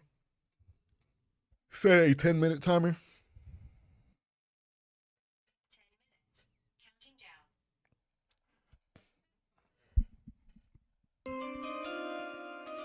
down. Hey, whoever said pull is insane. Doesn't matter says thank you for all the hard work, Q. And thanks for the gifted subs at It's Austin. Mason Graham, Abdul Carter, if not available, take Genty. I think that's gonna be my power packet, right? My 3 guys where I'm like, that's who I want in the first round. One of those 3, I'll be happy with. I think there might be more players that I can add to it, but one of those 3 guys I'd be happy with. It's my tier 1 packet. I think there's a tier 2 if you trade back out the top 10. But my tier 1 packet, those 3 guys. Yeah. Along with Coach Nate and Matt, and we get to the highlights. All right. I'll be right back, y'all. I'm going to use the bathroom, get something to drink. I'll be back in like 5 minutes. Over the top. This is a big NFC North matchup right now. It's the Vikings 7-3 over the Green Bay Packers in the second quarter. And earlier today, the Buffalo Bills, they clinched the number 2 seed, and it was all Josh Allen. Here's going to find Amari Cooper. Watch this catch by Amari Cooper. High point right there. And then Josh Allen doing what Josh Allen does what? He extends plays. Okay. He directs people. Okay. He makes throws. He runs to the right. Okay. He's looking to throw. Oh. Keon, back over that way. Keon, wow. Go up and get it. High point that. Josh Allen, 3 touchdowns on a day, 2 passing, 1 rushing. They won 40-14 and clinch a number 2 seed. All right, Colts taking on the Giants. Colts need to win to extend their playoff chances. Joe Flacco finds Michael Pittman to cut into that lead. But later on, it was Drew Lock off the play-action pass. He already has 4 touchdown passes at this point. Wow. He's going to get his first touchdown rushing. 5 total touchdowns on the day. The Colts eliminated from playoff contention. Giants win that ball game. All right, staying in the NFC East, Cowboys, Eagles, and Tanner McKee comes in for Pickett because he was injured. And McKee throws his first NFL touchdown to A.J. Brown, 20-yard TD. And how about Saquon Barkley? On this 21-yard game, Saquon has eclipsed 2,000 yards rushing this season. What an accomplishment for him. They went big over the Cowboys, 41-7. Panthers taking on the Buccaneers in Tampa, and it was all Baker Mayfield right here with the little back shoulder, goal line fade to Mike Evans for the touchdown, and later on, Baker's 5th touchdown pass of the game here to Jalen McMillan for the 16-yard touchdown. All Bucks. Bucks win it 48-14, and that brings us to the NFC playoff picture. Right here, you can see the Bucks at 9-7, sitting on top of the NFC South for now. Atlanta's got a chance to sit on top of the NFC South with a win over Washington later tonight. Let's take a look at the AFC playoff picture. Top 2 spots: Kansas City 1, Buffalo 2, but that wild card picture, Miami playing right now. They've got to win to keep their playoff chances alive. Otherwise, it would be Denver or Cincinnati for that final wild card spot. Yeah, and speaking of that wild card, Matt, here it is. Denver Broncos, they clinch a berth with the win versus KC, or Cincinnati and Miami lost. Cincinnati Bengals clinch a playoff berth with a win at Pittsburgh and a Denver Miami loss. And then Miami, on the other hand, they clinch a berth with a win today and next week at the Jets, but also they need a Denver loss. So there's going to be some scoreboard watching with these teams that are playing this final week for playoff positioning, Coach. Yeah, and I just look at the way the Buffalo Bills are playing. You watch that game today, and you think about the top 3 teams. You're talking about the Baltimore Ravens. You're talking about Kansas City Chiefs, and then Josh Allen with what he did today. All the talk about the MVP, and again, what he's done, the freedom with which he's playing, the decision-making he has, the leadership that he has presented to his team. You can see he scans the field. He's looking for receivers, not people. And again, his ability to run, his ability to throw, his leadership at this point got this team. And this team defensively also leads the league in takeaways. So this, again, a team, right now you get to the playoffs. They've been here before. The biggest thing is this the year that Josh Allen can get over the hump if they do end up meeting with the Kansas City Chiefs or with this guy right here with Lamar? It seems like a lot more teams at the top right now are going to be bound to challenging the Kansas City Chiefs. These two obviously in the MVP race right there with their respective teams. Yeah, and I think both these guys are going to have to rely on their defense if they're going to make a run, right? Taking the football away. Buffalo did an exceptional job of that today on the defensive side of the ball. That game was close into the third quarter, just 13-0, and then boom, there was an explosion to where they were able to put up points because they were taking the ball away, playing good special teams. I think both of these guys have the ability to put their team on the back. They've shown that throughout the entire year. But to win a Super Bowl, you've got to have everybody playing. Right. Yeah. Both those teams need their defenses to get rolling as they go into the playoffs. Yeah, when it comes to the MVP race, you can't go wrong, Josh or Lamar. But when it comes to their talent level, we're all talking about how they have the ability to put on the cape and become Superman in any moment. But what we've seen in the past, the reason why they have not got over that hump, one, because Patrick Mahomes, he's like Michael Jordan to any 90s teams that faced him in the playoffs. But also, these guys are so talented. The gift and the curse of being that good is that you feel like you can rescue your team at any moment. The maturity that we've seen from both of these quarterbacks, the fluidity and the ease that they're playing with, is that they know I can live to play another down. I don't have to go out there and be the best player on the field on every single play. And not to be untalked about, Joe Burrow. 8 straight games of 250-plus yards and 3 touchdowns or more is pretty historic right now. Another guy, even though the record does not match it, but he's got to be talked about along with Saquon. No doubt.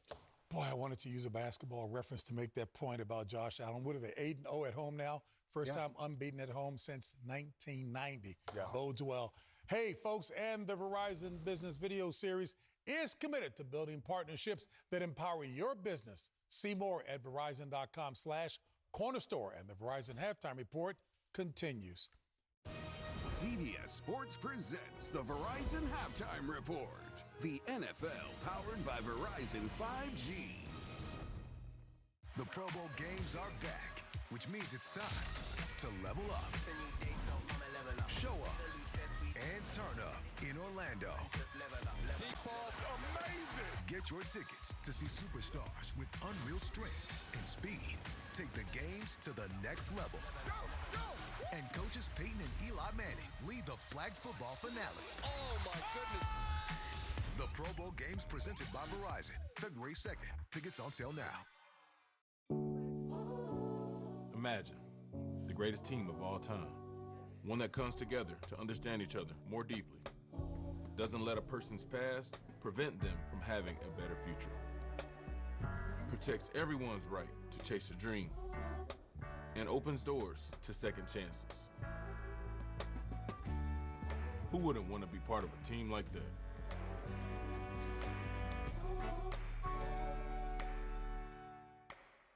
Welcome to the oil business. Critics agree, Landman is ahead. There's 2 types of people that work in the patch. Dreamers and losers. Which one are you going to be? We roll the dice one last time. Our business is constant crisis, interrupted by brief periods of intense success. Men die. Oil companies don't.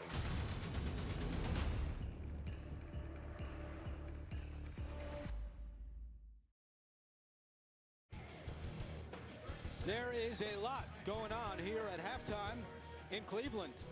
Some good action, actually. We'll be back with the start of the second half after this message and a word from your local station.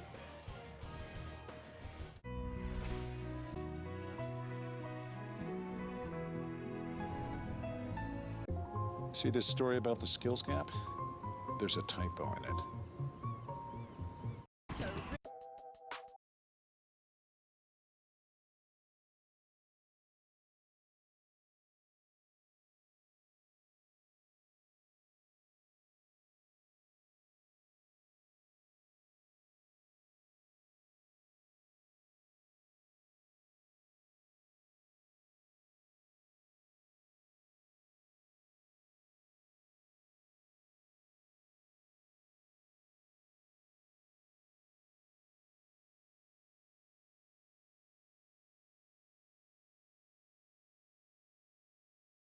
All right, we back.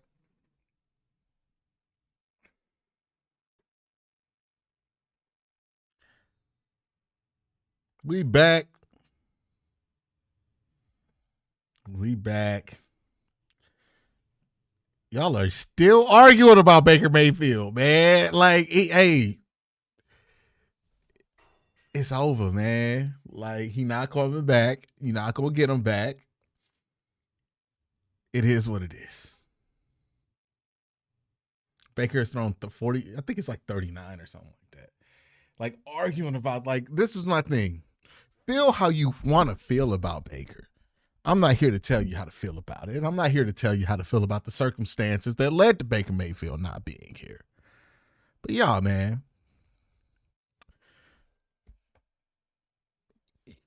it's done with. Like, it happened already. It happened years ago. Like, just that, like, it sounds like, this is what it sounds like. It sounds like we arguing about should we have left our ex or not. Like, it's just like, hey, bro, it's over with. You got to find something new. Like, maybe it shouldn't have happened. Maybe it should have. Maybe y'all should have broke up. Maybe y'all shouldn't have. But it's over. Okay? Go to the club. Meet somebody new. Talk about something different. I feel like that's the conversation we need to have with everybody who still wanting to be mad about Baker, be angry about this, or to want Baker back. And it's like, yo, dog, she got married to somebody else. You got to look for something else, dog. Like, open up them dating apps, dog. You better look at that quarterback film. That girl is married and she is gone. All right. Stop emailing her and telling her that it was a mistake. It's done. She done blocked you on Instagram and on the phone number, bro. Like, leave it alone. Leave it alone. We don't know. Maybe it would have worked. Maybe it would have, but y'all broke up. It's over with. Together, they want to stay in this game. Jason Sanders with 2 field goals in the first half, and he will kick it away with Prochet and Strong back deep for the Browns.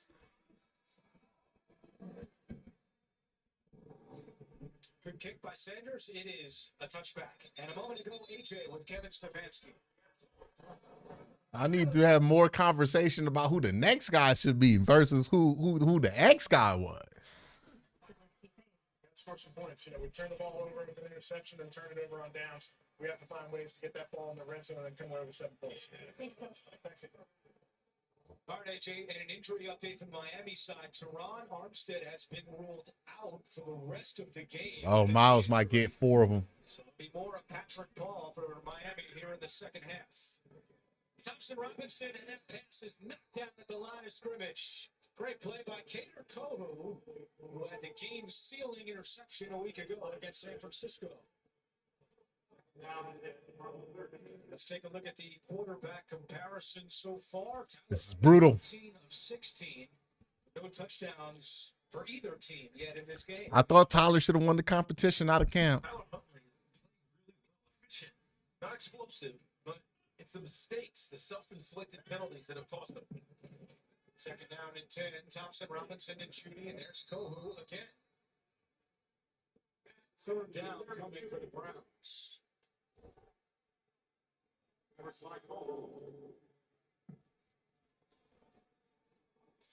Home finale for the Cleveland Browns. Be on the road week 18 in Baltimore as the Ravens try to lock up the division. 3rd and 6. Hey, what if DTR just like rockets a ball right here and like drops it right in the bucket? No, he almost fumbled the snap. Oh, Judy dropped it. That would have moved the chains on 3rd down. Yeah, that's his second drop, and we saw one on the sideline where it gets Great route.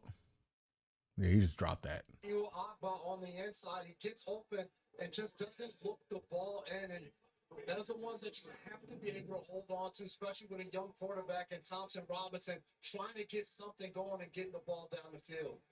Hey, bro, both these teams have no faith in their offenses. Anytime soon. Bounces at the 25 and out of bounds at the 27-yard line. Turn that on the field, Miami ball when we come back.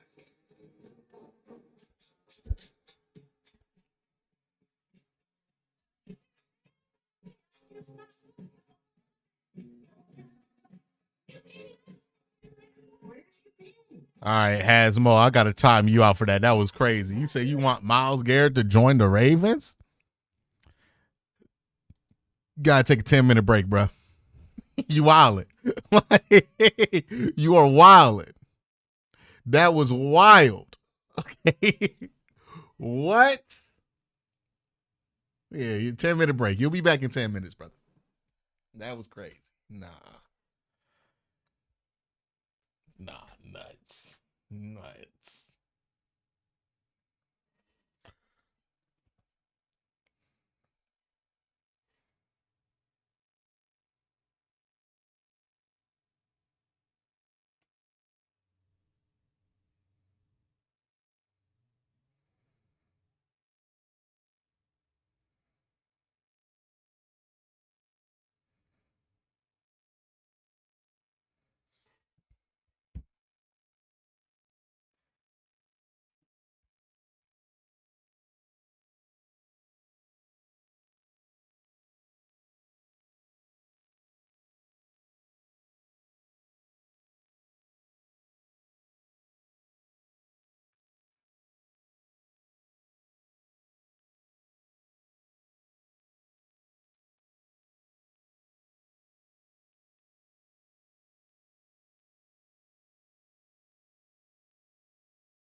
Okay, thank God it's not a concussion. Wow, two key defenders for Kevin Stefanski's club. Let's see if Miami can take advantage. On first down. Huntley, and he's got Tyreek Hill for a first down. And then two flags come out after Hill is tackled at the 40-yard line. Gain of 13, but let's see what the penalty markers are.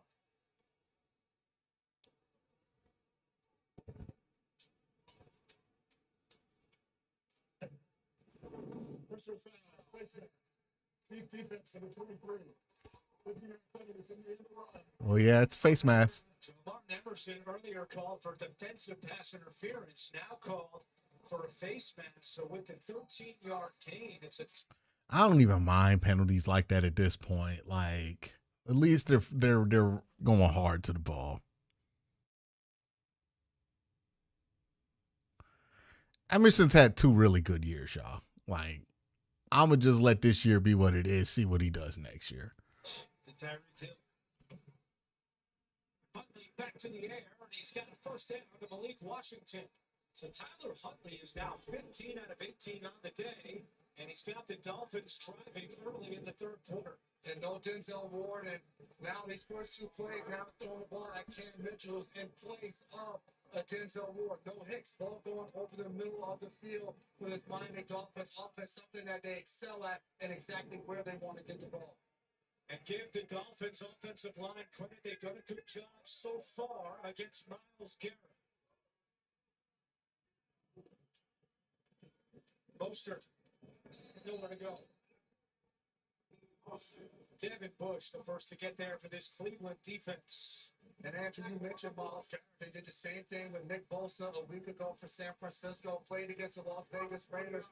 Were able to really keep Max Crosby at bay as well. And a lot of that has to do with just who this offense is in general. They're built on throwing that ball as soon as you get it at the quarterback position. So they don't allow those premier defensive ends a chance to get home because the quarterback is getting the ball out of his hands so fast. Rookie Wright is next to Huntley in the backfield. Huntley throws to the outside. Another catch for Tyreek Hill. We can't get no coverage in the back end right now. 3rd down and 3. Interesting. Mike McDaniel talked about Tyree practicing aggressively.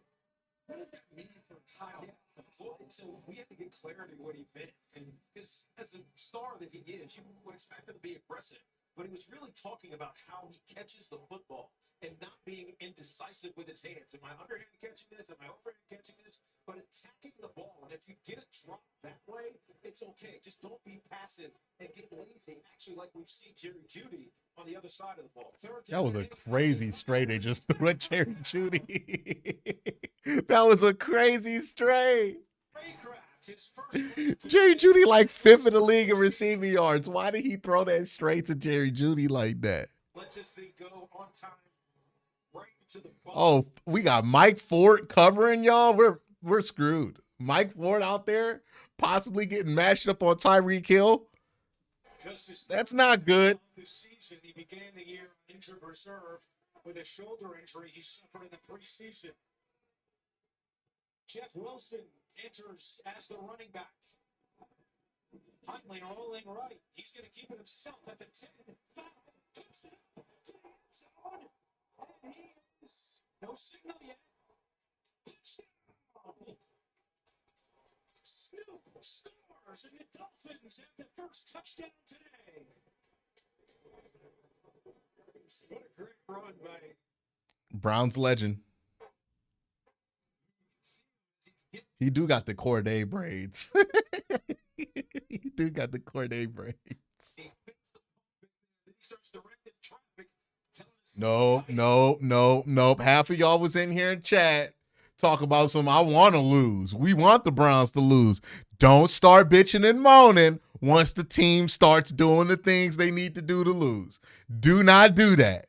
I am not in the mood to hear y'all complain about losing when half of y'all in here was like, nah, we need to lose. It would be so Browns of us to win. Nah. Y'all want to lose. This is what we gonna watch. And y'all watch it.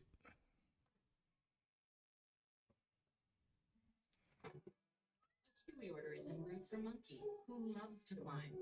So Mom uses Chewy to save 40% on gifts that help keep the tree in. Say, I don't want to see nobody in here throwing some old torture fits about, how we get tortured and it's Brown. No. Y'all said the preferred outcome of this game was to lose it. Do not sit here try to be miserable about losing. I'm not doing this. Okay.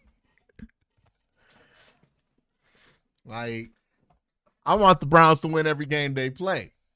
But this is a game where I'm like, like if they win it, cool. If they lose it, all right. Like, I ain't really tripping either way. This is not one of these games that like you're gonna be furious and do a rant about and talk about how miserable you are as a Browns fan. Nah, that shit's over with, bro. We done did enough of that. Like, we just gonna talk about what the outcome is of this game. Yeah, because that's the other thing, bro. Like the Bengals staying out the playoffs. Yeah, I mean, like if we gotta lose to make that happen, I ain't mad.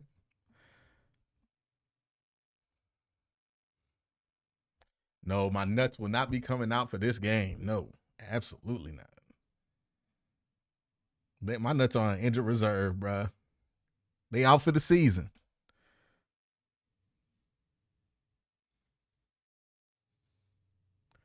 Grand scheme, you always mad though. Like you don't count. You just be mad to be. You was mad when they won 11 games last year. Like some of y'all just be mad. Like nah.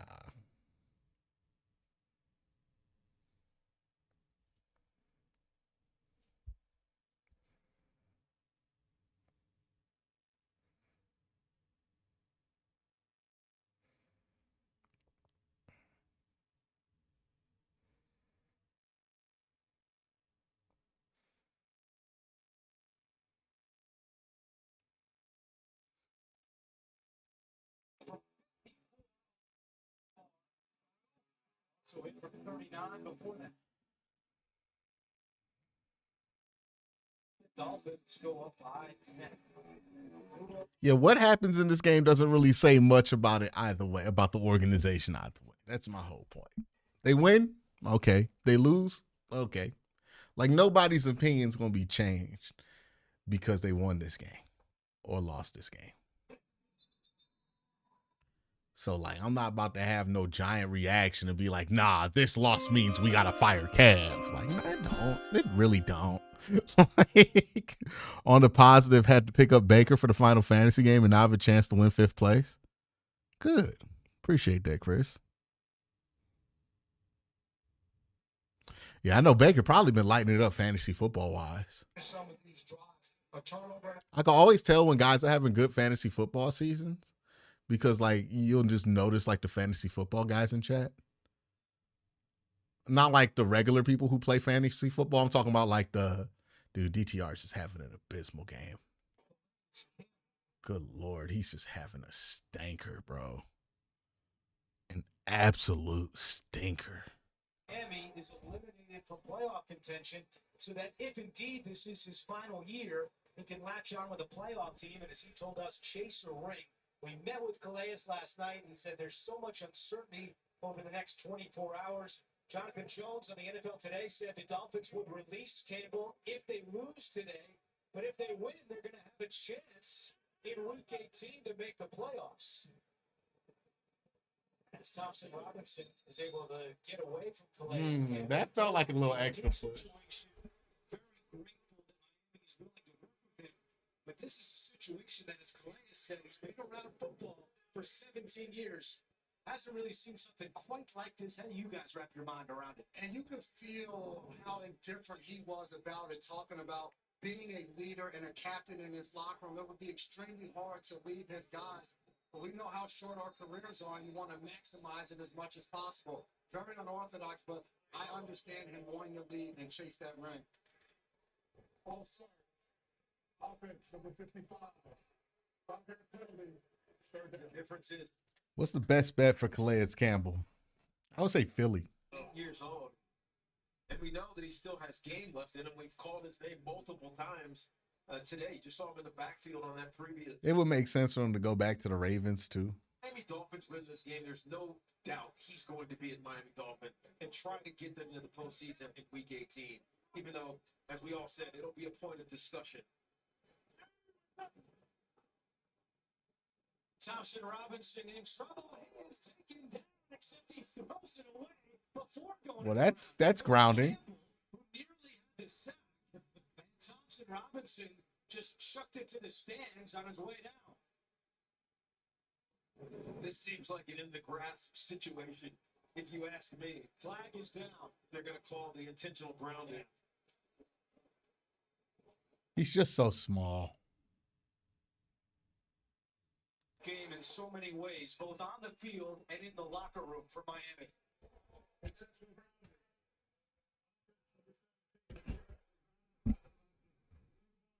Yeah, that was absolutely grounding. That's a non-sack sack for Calais Campbell. The effect is the same, just not that's assisted. 38 years old, his 17th year in the league. He's missed a total of 15 games in 17 years. And for the second time today, Miami puts Tyreek Hill back deep to return the punt. Overcast, the left-footed punter. And a good punt toward the sidelines. Out of bounds. Not able to return it after a 55-yard boot. Calais Campbell, what an impact on this Miami team, and still a chance to get it to the play. Bruh, everybody wants the Browns to win this game, except for like the people who are connected to the Browns' interests. Because if you're the Bengals, you want the Browns to win this game. If you are a team that wants Calais Campbell, you want the Browns to win this game. It's because like, could you imagine like Baltimore getting Calais Campbell back in the interior, or like Philly adding him to the rotation? He's still really good, by the way.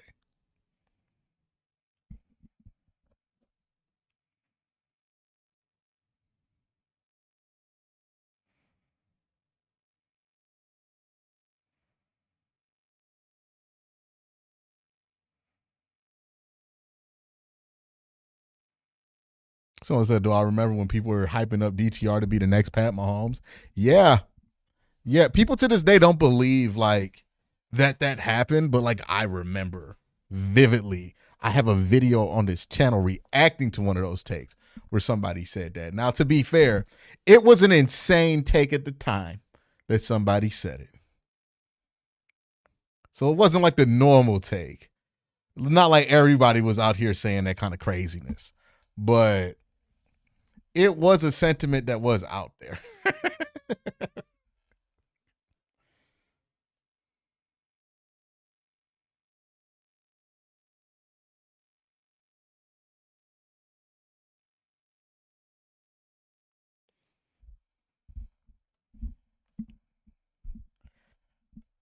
Yeah. Yeah, man. It's just I think what goes on with DTR. Here's my best guess on what goes on with him, right? I think DTR legitimately does look good in practice. And we've seen it because when we watch him in the preseason, he looks good. But when he plays in live action and the game speeds up and he gets that live rush and it's an NFL rush, it moves too fast for him to process, and nothing that he's bringing in practice is carrying over because of that. Like, I think that's just simply the case with him. And that's why he looks the way he does. And it's also my concern about Shedeur Sanders.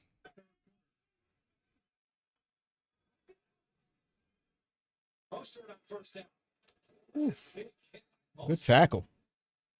He went right at Martin Emerson, and Mostert goes for 8 yards. Love running backs to get behind their shoulder pads and finish forward. Hey, Mostert supplanted for a lot of this run game by Devon Achane, but he's still got a lot of power, still got a lot of production in him. He spent 3 games with the Browns back in 2015. Mostert. They play Briggs and Diabite. No gain on the play. It'll be 3rd down and short. The Browns got to be able to get off the field and get this ball back to their office and continue to give themselves a chance in this game. I think if the Dolphins go down and are able to pick up this first down and score on this drive, it's going to be very hard for this Browns offense when we haven't. Yeah, see, look, somebody in here fire everybody after today. Yeah, man. Nobody's getting fired because of this game.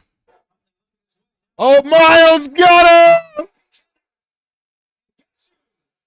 It's over, Miles Garrett. It's a Miles. Oh, woo, woo, woo. Let's go.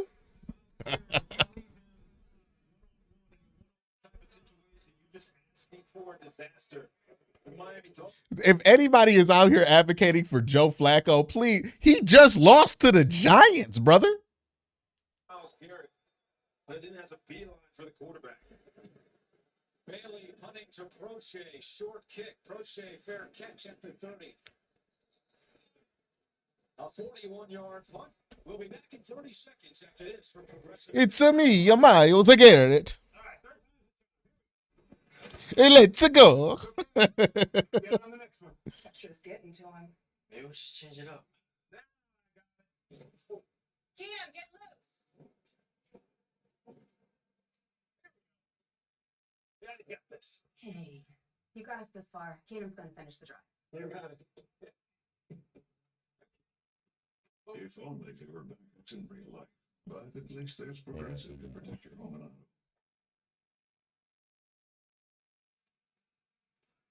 Miles Garrett picks up his 13th sack of the year. Players with 13 sacks and 5 in their first 8 seasons. The list is short. Reggie White, TJ Watt. I think Miles is one more away from having like 14 plus. If he gets 16 3 years in a row. This offense could find some rhythm. Thompson Robinson handing off to Foreman. And Chop Robinson makes the tackle after a gain of 3. On this offense, we haven't seen any shots down the field to back up this Miami defense. It was brought 5 on pressures, whether it's been the DB or linebackers, creating chaos at the line of scrimmage. But we also haven't seen Dorian Thompson-Robinson use his legs much at all in this game. Just something. I need to update the emotes because I believe there's a Deshaun Watson emote in there that has not been used all year. Good run. Good slide. There are things I can add to this offense with my legs. That's the first time we've seen it. Yeah, we've seen this multiple times from young quarterbacks. In fact, Ken Dorsey had one in Josh Allen up in Buffalo. Early in his career, he ran the ball a ton. It's just a way to make a young quarterback feel comfortable having success doing something. And they didn't get to it until late in the second half or into the second half. There's Pierre Strong on the carry across the 45-yard line. We asked Dorian Thompson-Robinson about that. He said, my days at UCLA with Chip Kelly had thousands of repetitions doing that zone read game. And so it's a way for him to have some success. And really, as Jason just said, keep this Miami defense honest. Come forward instead of we're backing up. And so finding space for them to throw the ball down the field. And if you watched Hard Knocks this past week, you heard Joe Burrow tell Dorian Thompson-Robinson, keep using your legs, keep going to that. 2nd and 7. There's Foreman. Lowers his shoulder and gets to midfield, and a late flag flies in from the second. Bruh, every time Foreman gets like a 3-yard run, it's a hold. Play of the drive, all 4 have been on the ground. Every time. Like clockwork. Is it on us? Hey! First down!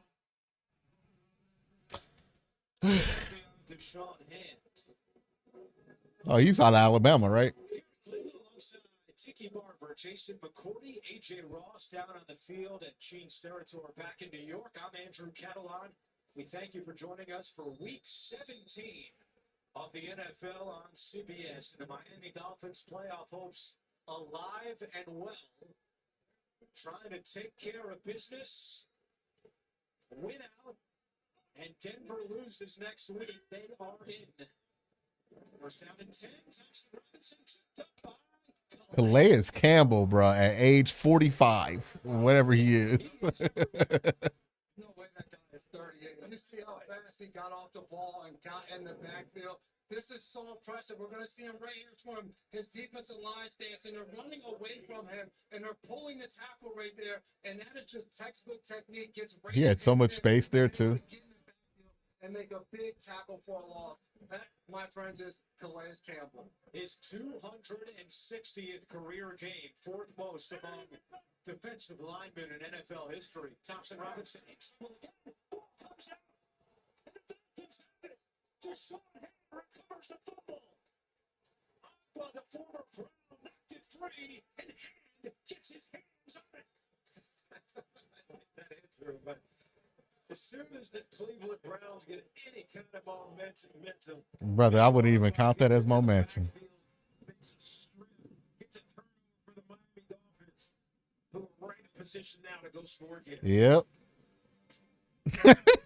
Tis the season to catch the rest of the season. Hey, some of y'all are shameless in chat. Yeah, man. I think I have enough evidence that like DTR is not it.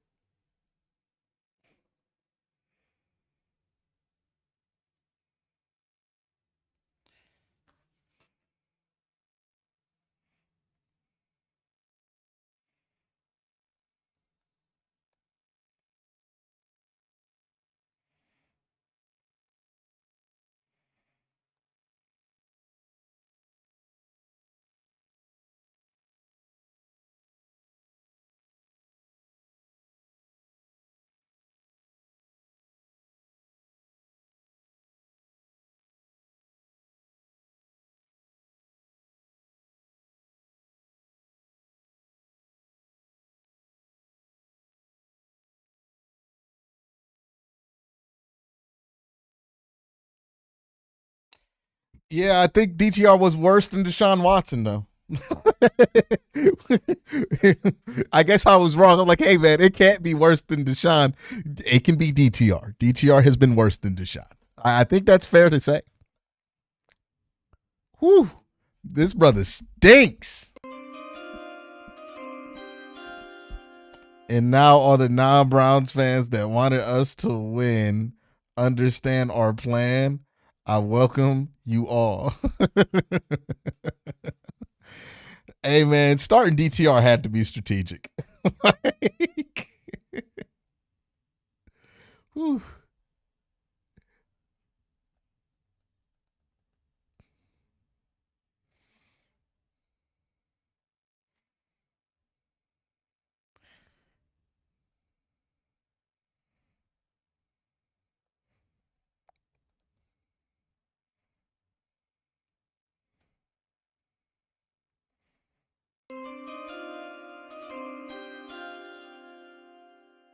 All right, we got another super chat. Oh yeah, I got that one from Fred. Appreciate you, Mr. Himes. DTR looks like he about to cry. Yeah, bro, because he know it's over. Here's Tyreek Hill with Johnny Smith blocking for him. Hill gets inside the 40-yard line for a gain of 6. All week, all season, the Browns have teached we have to hold on to the football. It's a broken record, but it keeps happening. It keeps happening. They came into the league 31st in turnovers in the National Football League, and they've got 2 more today, as Andrew said. It just creates frustration on part of everybody, from head coach to quarterback, certainly offensive coordinator. Second down and 4. Dolphins on the ground with Mostert. Another TFL. Jawan Briggs and Miles Garrett.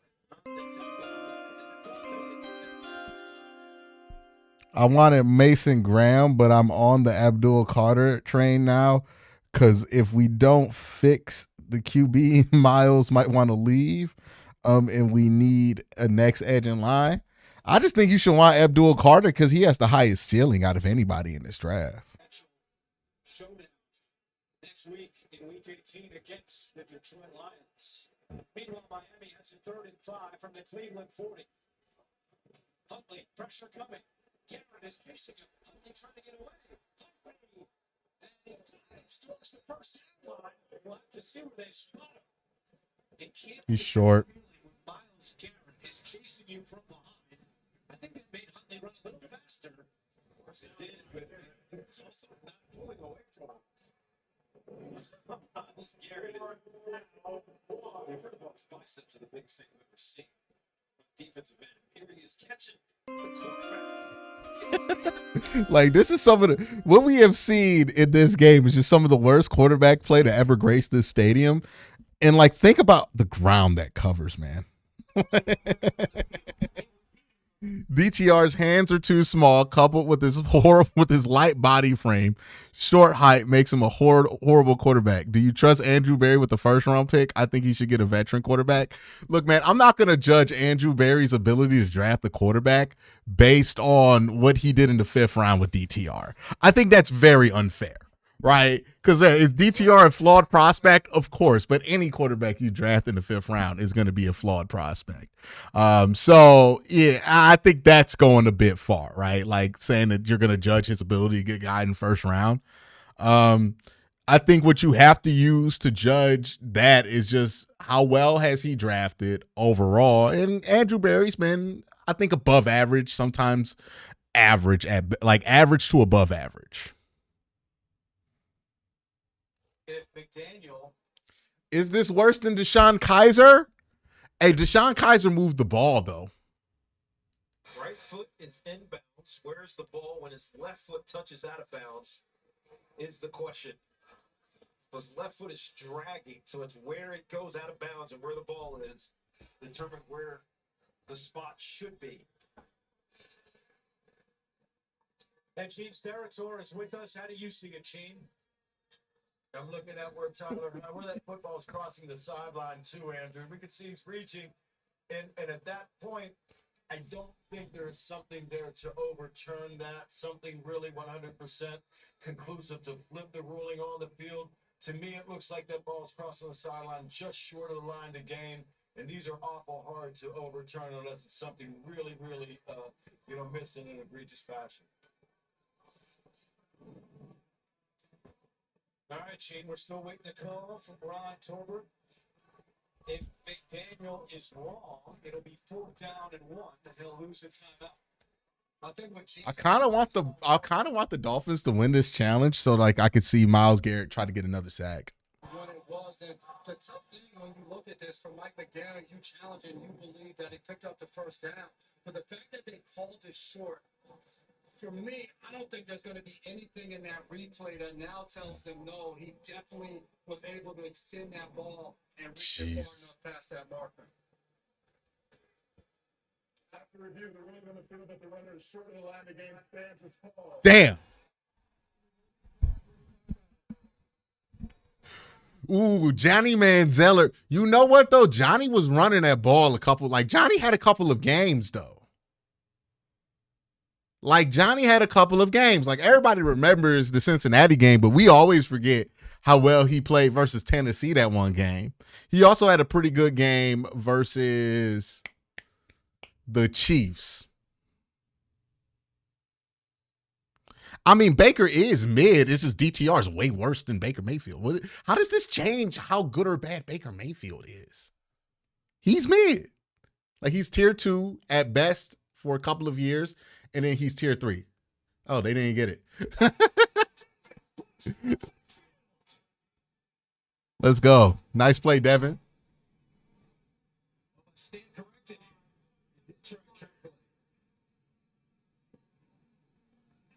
When you look at this, I think this is the issue with the Dolphins offense. You see some of the high-power plays and the speed on the edge and those different things.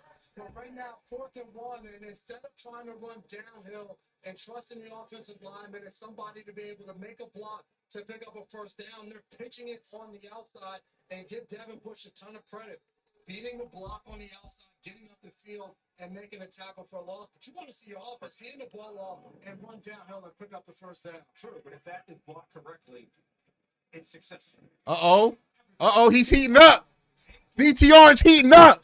Let's go. Let's go. Heat up, DTR. Heat up. Get the flamethrower out.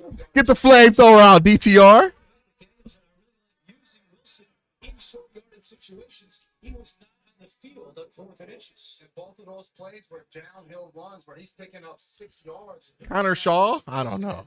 The type of runner he is, HN, not as much of a big body guy to run between those tackles. Right, they're trying to push HN to the edges most of the time. 2:40 to go. Hey, this is kind of like the fact that the Dolphins are not winning this game by more when they like absolutely have to win this game. Thompson Robinson No, that went forward, bruh. saying it was a forward pass. It went forward. But like the Dolphins should be embarrassed, bruh. Like they really should be winning this game by like 20. Like, Well, to look at this, Dorian Thompson Robinson, that actually looks like a backwards pass. no, it's a forward pass. It's just a shot from behind. Yeah. It's clearly a forward pass. So, obvious recovery is not. Mike McDaniel throws the flag again. He is challenging this play. What we don't know is if there was a clear recovery at the end of that play. I think Agba eventually was the last one to pick the ball up and hand it to the ref.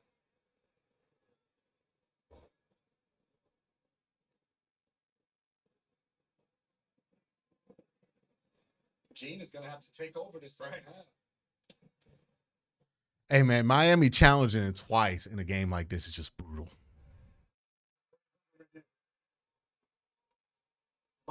Mike McDaniel's like Pedro Serrano with these challenge flags. He's going down swinging if he's going down. Gene, you're with us. What do you see? You know what? I'm impressed by Coach McDaniels. He just continues to keep going after it. On this one, fellas, I think this one's a forward pass as well. I'm good with it being a forward pass. These are not easy to officiate. I can tell you the wing officials that are on the line of scrimmage, usually the official that's behind that pass has the best kind of line of sight to determine when it leaves the quarterback's hand and where that receiver or that running back in this This case is brutal. is touching it. You see the official that's on the bottom of our screen making that ruling. To me, that ball looked like it was about a half a yard ahead of where it left the quarterback's hand. I think the ruling of incomplete's a good call. And Gene, the danger now for McDaniel is that will not have a challenge left for the rest of this game if he loses this one. And it'll also be a second timeout as well, Andrew. You're right on both counts on that case for sure. After further review, the ruling on the field stands as follows. Yeah, this is not a good angle for that, man. It's a horrible thing to challenge. Like, I don't know why he did that.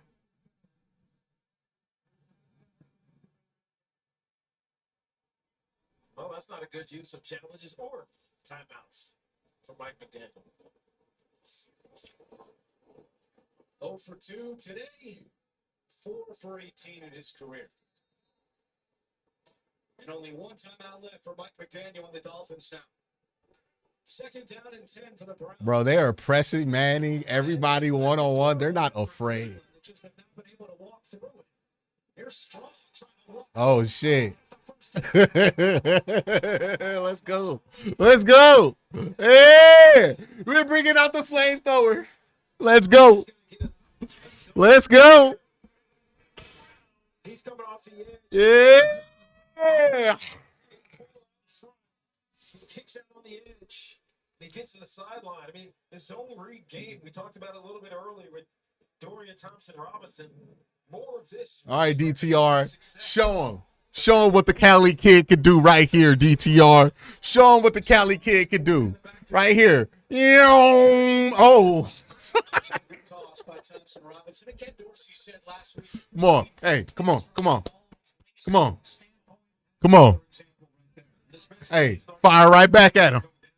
Fire right back at him. Let's go. No, we going to pump him up. Let's go. DTR. DTR. DTR. Come on, chat. Say it with me. DTR. DTR. DTR. DTR. Thompson-Robinson. Laser. Dot. Let's go. Let's go. Let's go. Let's go.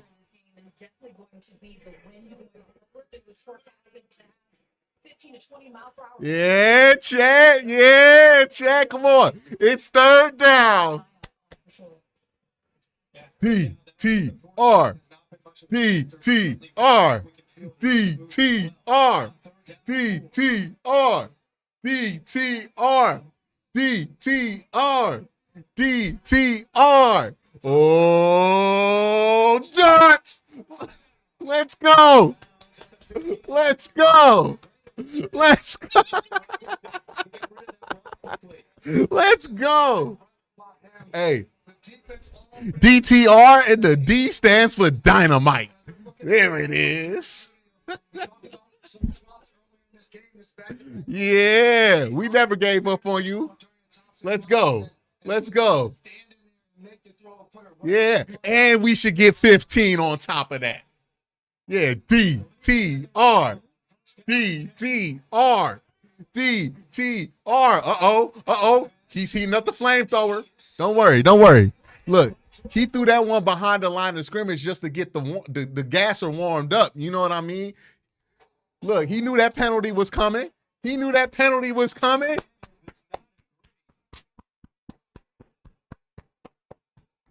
Mahomes-esque.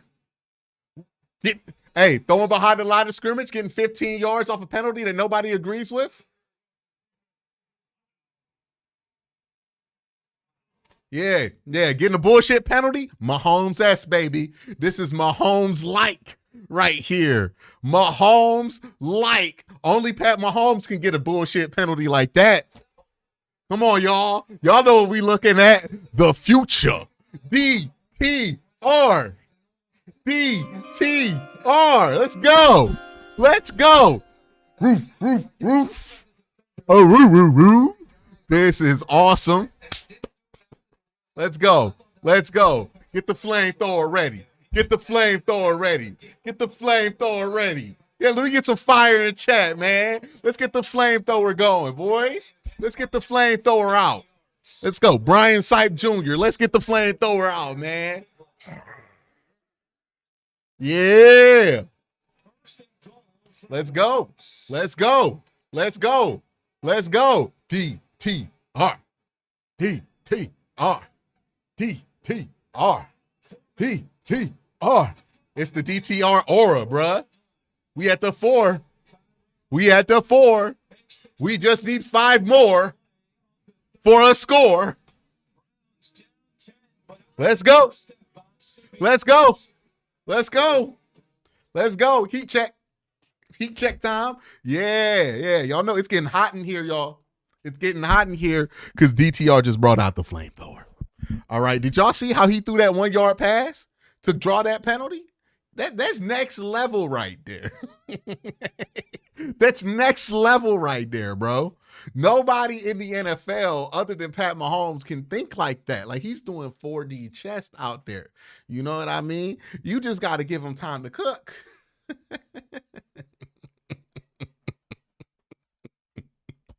Let's go. Let's go. Let's go. Let's go. Nobody hands that ball off better than DTR. Stop playing with your boy. Stop playing with your boy. Stop playing with your boy. Yeah. Yeah. Let me use the restroom, and then we're going to get right back to it. Is he a good friend, or does he just have a boat? Either way, never gets old. I'm an overpowered leaf blower.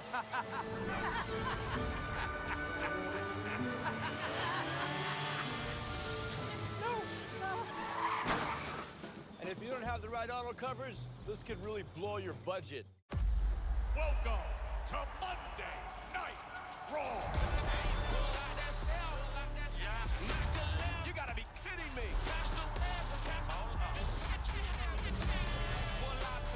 Oh my goodness.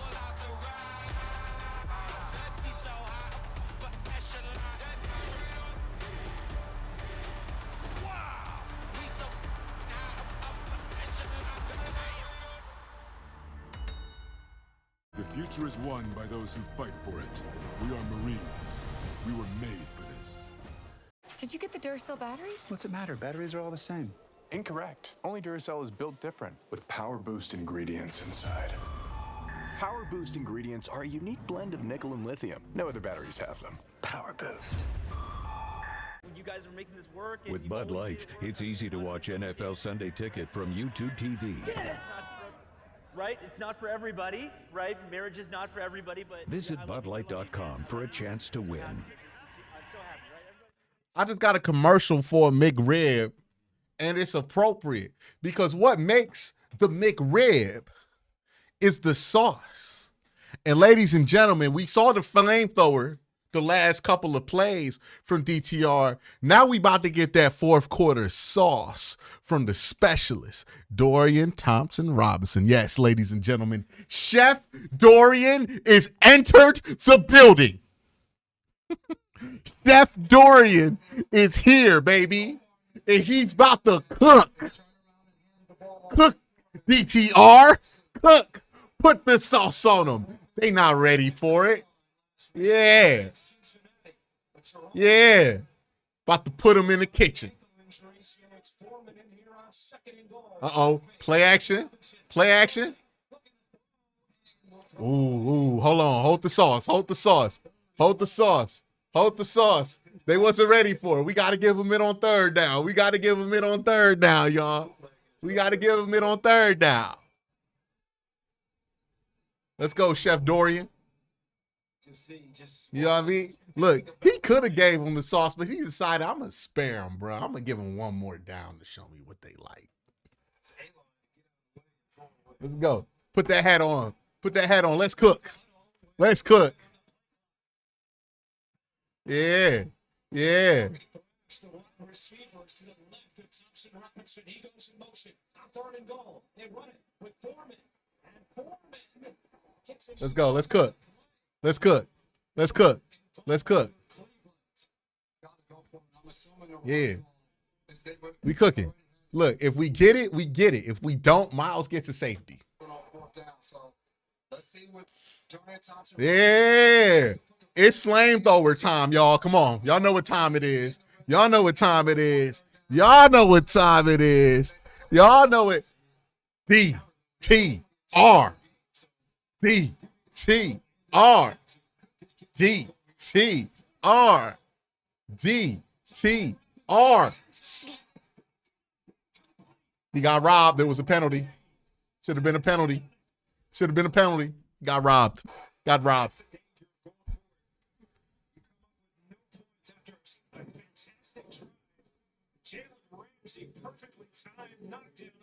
Nah, that's actually a great defensive play by Jalen Ramsey. Unnecessary roughness at the end.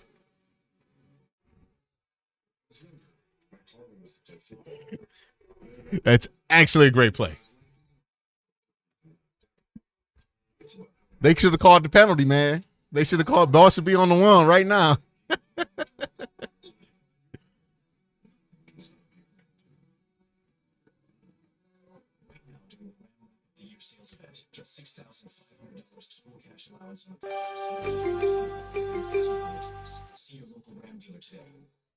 Hey, we got Thom J gifting 5 subs out to the audience. Robert Harris just got a gift from Thom J. Adrian just got a gift from Thom J. Heartless just got another gift from Thom. Let's see. Someone said he got the squirt gun out there. That's crazy. Steven got a gifted and Rats got a gifted. Shout out to y'all, man. Shout out to y'all.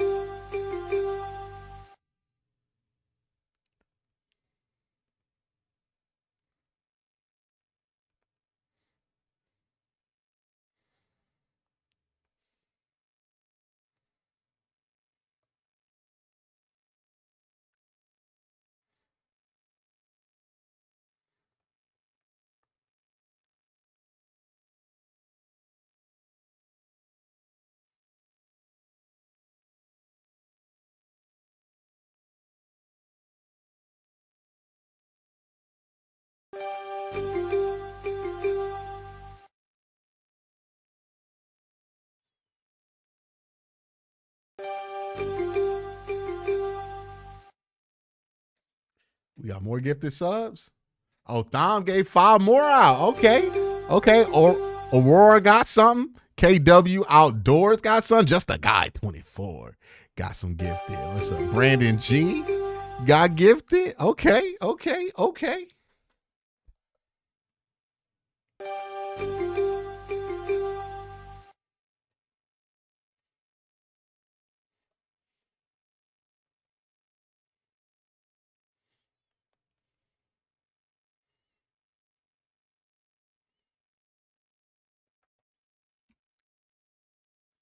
All right, Miles, get that safety.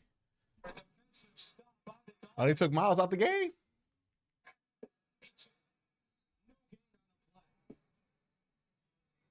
Jalen Ramsey made the play on 4th and goal, and now you've got rain, you've got wind.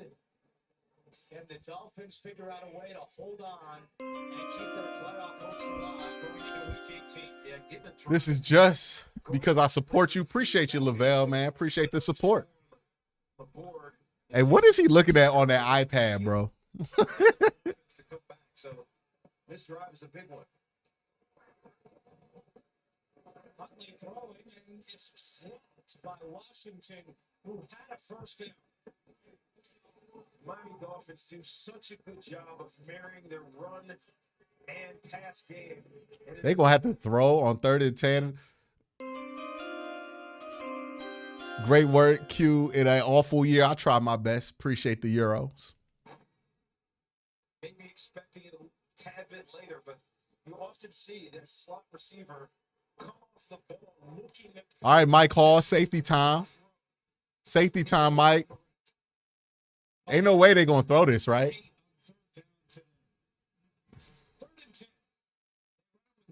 Yeah. Ain't no way they was going to throw it.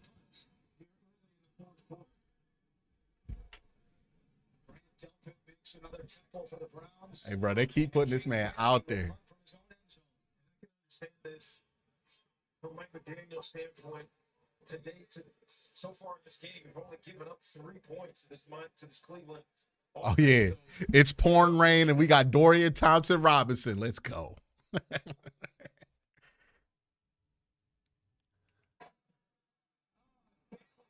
Oh, shit.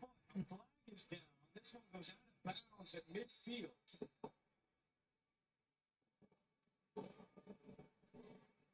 What happened? They got to repunt that? Is down right on the Miami sideline. Number 33, the kicking team went out of bounds on his own during the kick. It's a personal foul, isn't it? Penalty on Saran Neal. Good field position for Time to bring out the flamethrower again, y'all. Flamethrower time. Look, the reason it's raining in Cleveland right now is because God knows that the flamethrower can't be out there untapped. Okay?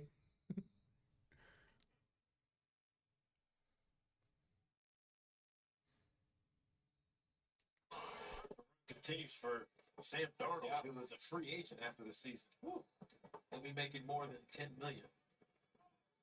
He shouldn't. the Miami 45. And Foreman gets a couple. And I still go back to the comments earlier, looking for more in the run game out of Thompson Robinson. He has 4 rushes for 10 yards. And we saw it when we said it earlier in the game, and they kept the ball in his hands and had a nice pickup. The last drive, they got in the red zone, and to me as a defender, that was the time where it was toughest for us on defense, when the quarterback run game came into play, because now they're playing 11-on-11 football, and it creates extra gaps in the run game. They got to be able to get to it. Flag is down. This one's caught by Blake Whiteheart, the tight end. Damn, man. That's going to be on us. Thompson Robinson was on the injury report with a calf injury, but we talked to him about it on Friday. He said it would not be a factor. Come on. Legacy moment right here for Dorian Thompson-Robinson. He just doesn't get settled here before the snap of the ball. See the flag come in immediately. That's his second pre-snap penalty. In this game. Cleveland led the NFL in pre-snap penalties last year, and they lead the league again this year in that department. Thompson Robinson, pressure coming off the edge. He gets rid of it and takes a big shot on the play. It's got to be intentional grounding. Yep. The water cooled off the flamethrower, y'all. The water done cooled off the flamethrower. That's a damn shame.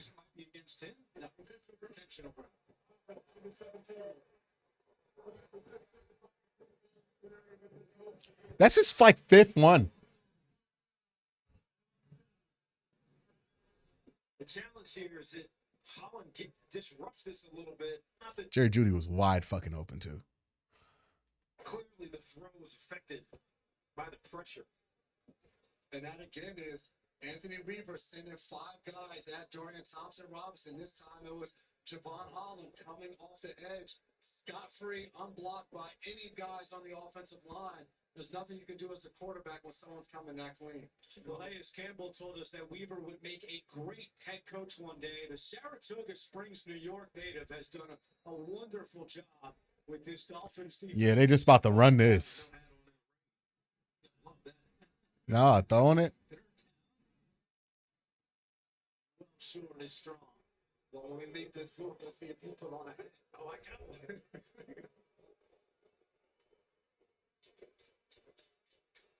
So some boos from the Browns fans here for Thompson Robinson as Tiki's giving out fashion advice on Anthony Weaver.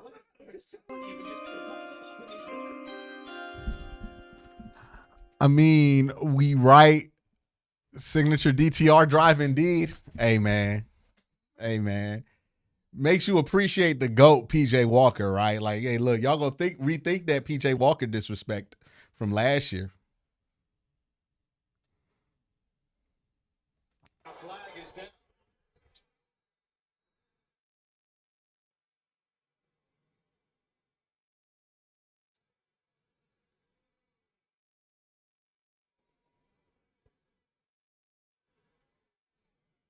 18 combined penalties. This will be number 19 if it's accepted.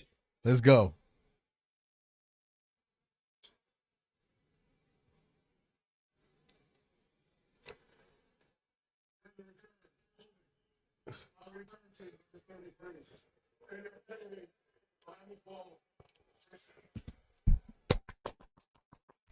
Let's go. Let's go. Put them fours up in chat, man. Put them fours up in chat. Put the fours up in chat. Put the fours up. It's the fourth quarter, y'all. It's the fourth quarter. It's the most important time. This is the last home game at Huntington Bank Field for this season. I need the fours up in chat. We need to see them finish strong.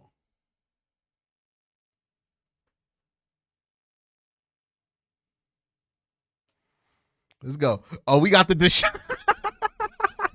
Yeah. Let's get the fours up in chat, y'all. Come on. It's the fourth quarter. It's the fourth quarter. It's the fourth quarter. Lock in, right? It's now or it's never. You know what they need right now? They need a Jameis Winston speech.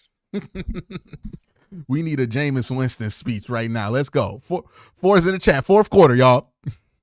Fourth quarter. Lock in. Lock in. Are we locked in, chat? Are we locked in, chat? Do we got? I need to see the locks on the chat right now. Are we locked in, chat? Let's lock in. Let's lock in. Come on. Come on. Let's lock in right now. Right now, y'all. Let's go. Let's go. Who says because you can't score the football offensively, you can't win a football game? I say let's just pray the defense does something. Let's lock in, y'all. Lock in. Lock in. Yeah. Yeah. Let's go. Yeah. I see the emojis now. We done caught up. All right.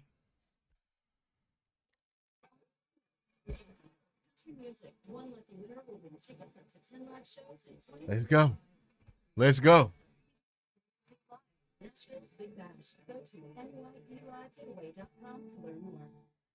Hey, what's Dorian Thompson Robinson's Madden rating?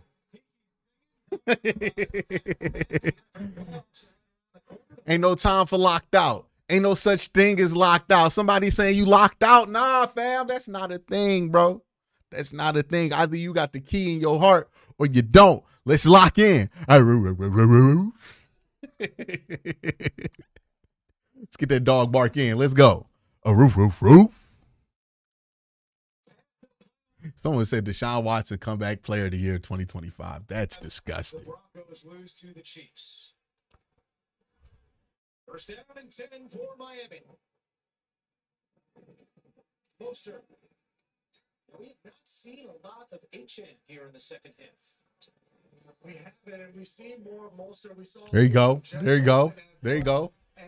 They scared to throw it. They scared to throw it. Early on in the game, we saw some of those, especially that first drive, outside runs to HN, and the Browns have completely shut it down. So maybe you're trying to run a little bit more in between the tackles and trying to use the skill set of Mostert and Wilson. HN 10 carries, 25 yards, and 2 receptions for 13 yards. Huntley gets away from McGuire, but he'll keep it himself. Calling out a block and goes out of bounds with the first down. So Tyler Huntley continues to be effective. See, this is why, chat, like y'all spent all that time arguing about should we have kept Baker Mayfield or not. But the real quarterback that we let slip through our fingers is obvious. Tyler Huntley. Man, if we would have kept him, look at him go. Look at him go. Look at him go, man. Y'all out here talking about Baker Mayfield. Oh, he got 40 touchdowns. But what about Tyler Huntley? They know what was at stake as Huntley trying to do another tackle and just sings it over the middle. Was he down? I think he was down. Huntley refused to go to the ground. You know that was Raheem Mostert. He got spun around and just fired that thing blindly. McGuire could not bring him to the ground. The Bengals go from I mean, the Browns go from getting a sack to them picking up 2 yards. Second down and 7. Huntley. Oh, Miles. Miles, number 2. 14. Oh, Miles Garrett. Let's go. Let's go. The first one in NFL history. Hall of Fame. You saw the dance. He knew it. You see him right there, one-on-one with Paul, and he's able to win. And you see the hand placement of just being able to use him and get to Huntley right there. Miles Garrett, just an unbelievable player. Unbelievable accomplishment by Miles Garrett on 3rd and 8. Huntley trying to step up, gets away. Huntley picks up the first down. Huntley still going. And Taylor Huntley to the 46. Okay, Tyler Huntley thought he was Lamar for a second. Runs for 18. We let that man slip through his hands. See, can Baker Mayfield do that? Yeah, Baker Bros in chat. Let me know. Can Baker Mayfield do what Tyler Huntley just did right there? Slip out of a sack and get 20 yards on the ground? And just drops them all right there. And Huntley does the rest with his legs and picks up a huge first down. I don't know what he was doing with that top turn and top of it. What was that? Diabate missed a big tackle right there. And now first down and 10. Mostert and Cameron Thomas gets in the backfield. First time we've called his name today. You look at the rushing numbers for the Dolphins. Their leading rusher is Tyler Huntley with 53 yards on the ground. And a lot of that's because Devon Achane has not been a big part of this offense. And we talked about it in the run game, but also in the pass game. Coming into this game, he was the leading receiver, tied with Jonnu Smith, with 76 receptions. So getting him involved has been a big part of this current streak that they've been on. They started 2-6. The last 6 games, they've won a bunch. That's another one. I think, was it Briggs or was it our guy? Was it our guy? Was it the white dude? Did the white dude get it? Let's go! Let's go! That was such a hard-working hustle sack right there by number 99. The effort on the play by number 99 to get there. Boy, you know he's just one of the hardest workers at practice. You know this guy is first guy in, last guy out. Shout out to him, number 99, the white dude. Uh-oh, Miles got the life held out of him. We not gonna call that? Yeah. Basically tackled while he was trying to get another sack.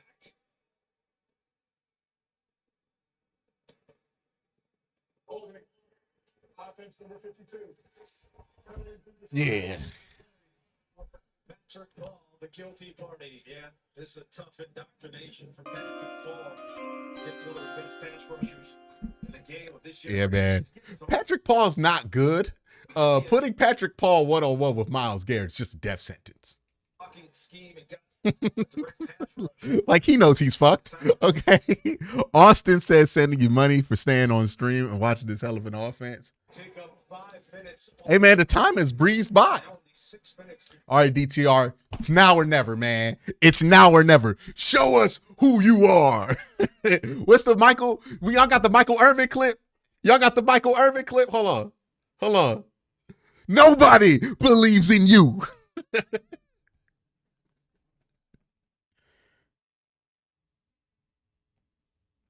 All right, DTR. We brought in Michael Irvin.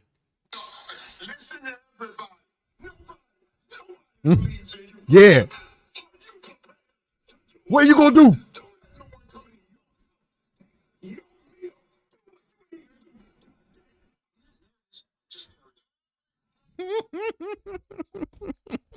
Let's go, DTR.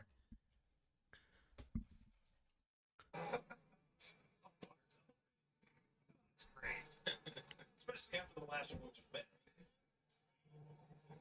Coming up after the game, time permitting, the State Farm postgame show. The latest NFL scores and highlights coming up on the State Farm postgame show. Our producer today is Steve McKee. That's not him. Director Andy Goldberg, our statistician Mike Notaro, and our spotter today is John Lou McCarthy. 5.5 to go.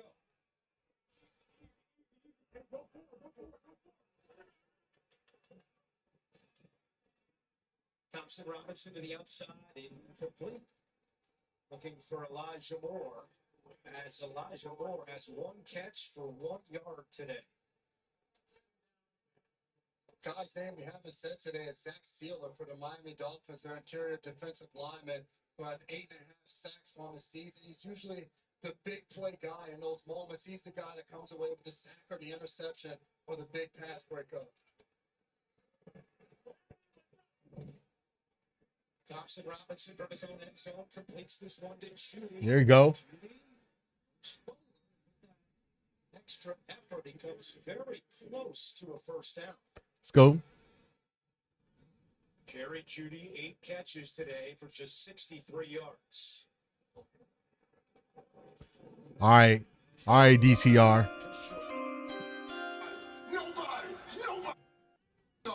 Listen to everybody.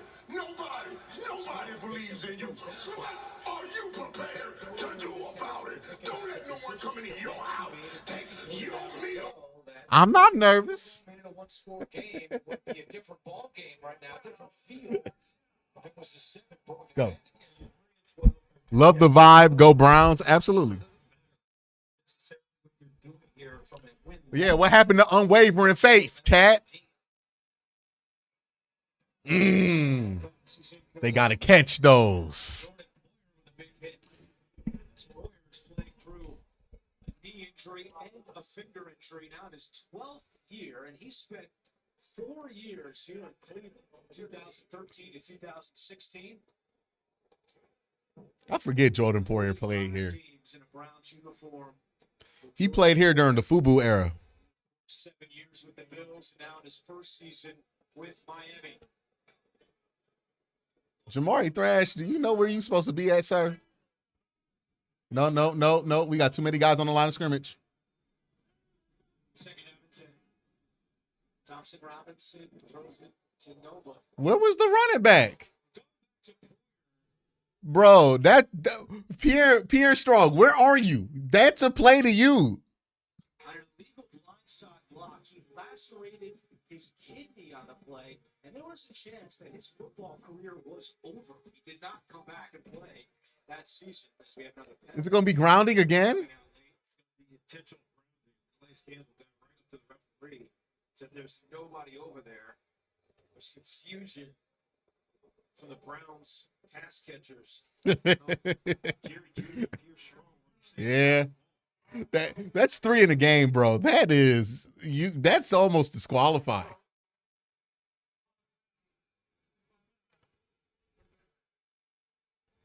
Bro, what happened there, Pierre? No grounding, but just to put a capper on the Poyer story, I give him a lot of credit.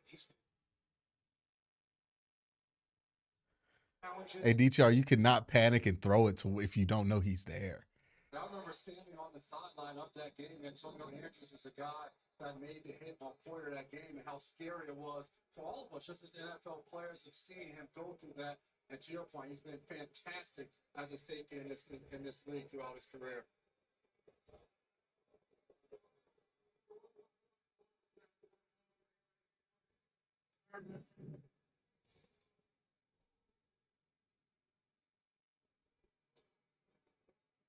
All right, so Ron Torbert has been as busy as Gene's territory was. Lock in, DTR. We got 2 to get 20.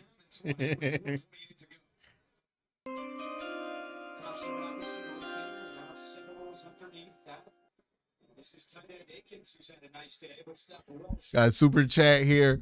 Who are you starting at QB next week? I don't know, man. It's probably gonna be DTR, right? I mean, you don't let it play out this long. Just got to come up with the right play with empty formation here. 4th down and 5. Thompson Robinson to the outside. It's caught by Woods, but short of a first down. And Jordan Brooks makes another tackle for the Dolphins defense. This got to set a record for like lack of offense. Now this isn't the play design necessarily. This is just Dorian Thompson Robinson's inexperience, realizing that on 4th down and 6, you got to at least get the ball to the sticks. He's getting off his check down. I blame the water. It cooled off the flamethrower, you know? Bro, you got to trust Michael Woods to break a tackle, but it's way too soon to get to that check down. 6.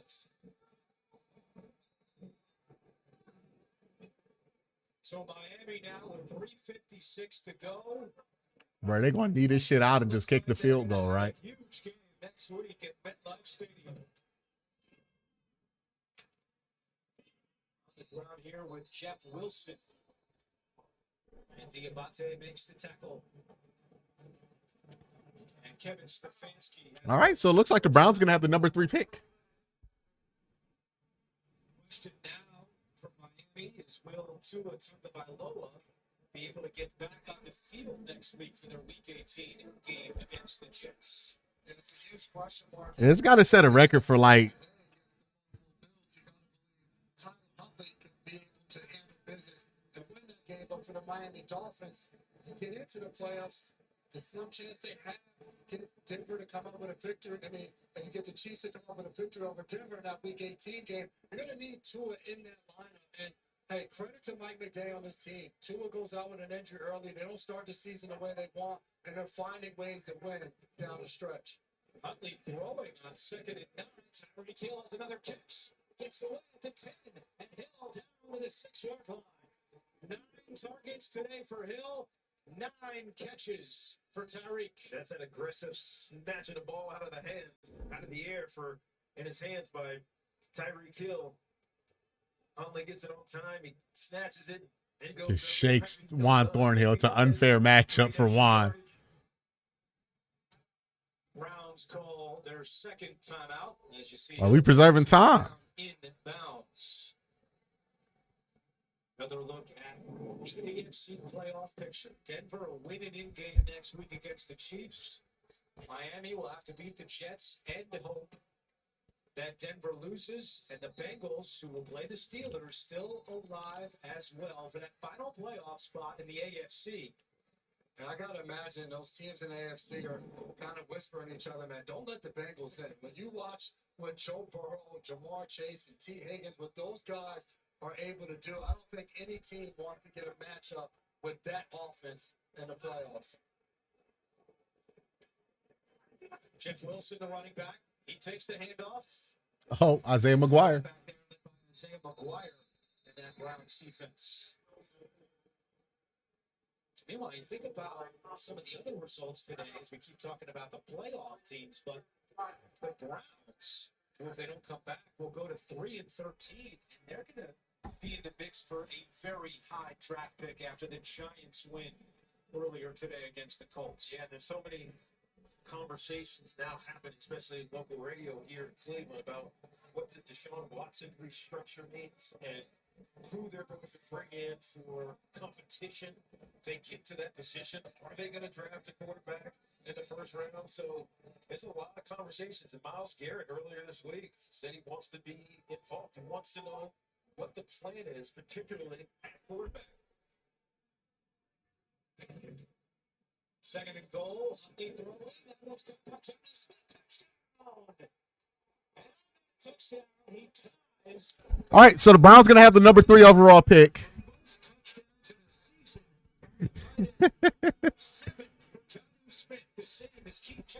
I don't think you need that many new starters on offense. I think just DTR just looks really bad.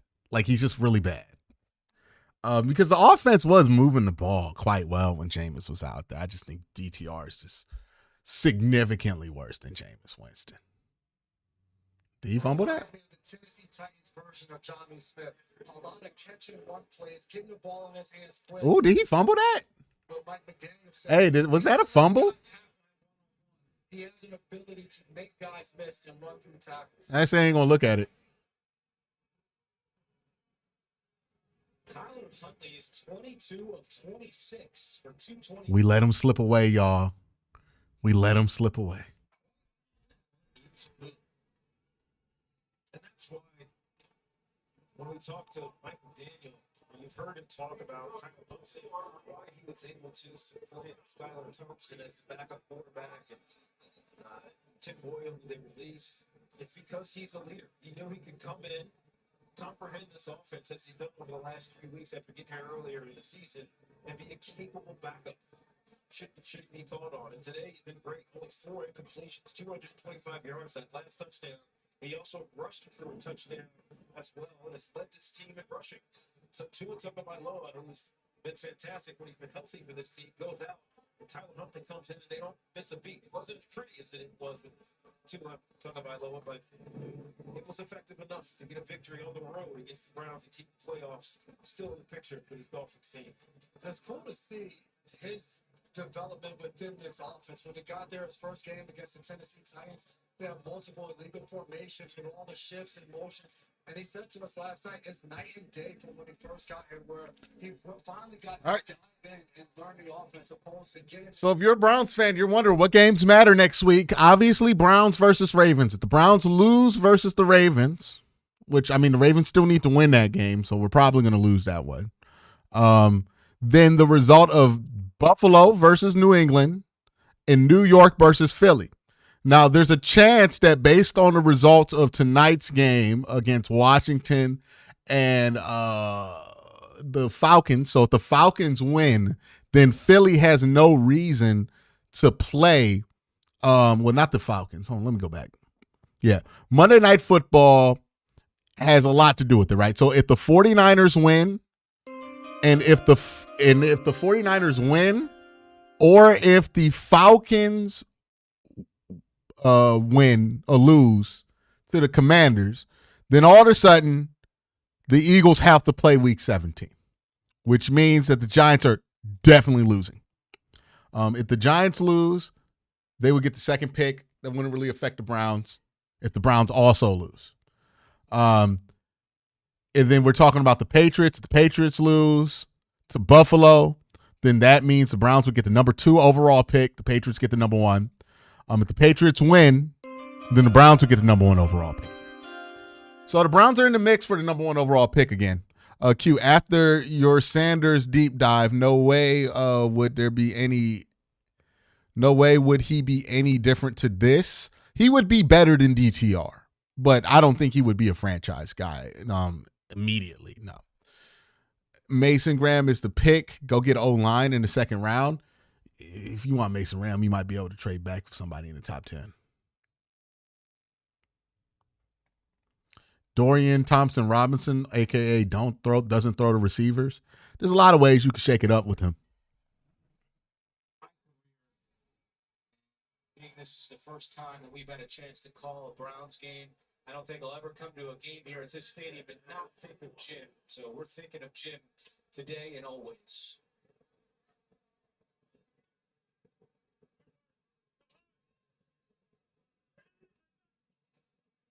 First down and 10. Here's Pierre Strong. And there's a good chance that'll take us to the 2-minute warning. Hey, number 20 on the Miami Dolphins is a supreme asshole. Like, did he just jump over an injured player like that? Stefanski's offense did not have David Njoku today because of an knee injury, and Cedric Tillman out for his 5th consecutive game with a concussion. And now Strong is down on the field. Yeah, number 20 for the Dolphins is a supreme asshole for that. The linebacker coming across the middle, you're going to see Jordan Brooks, number 20, coming, and he makes that contact on him. And he takes a big hit with Calais Campbell on his back. And with the injury, we'll step aside and come right back after this.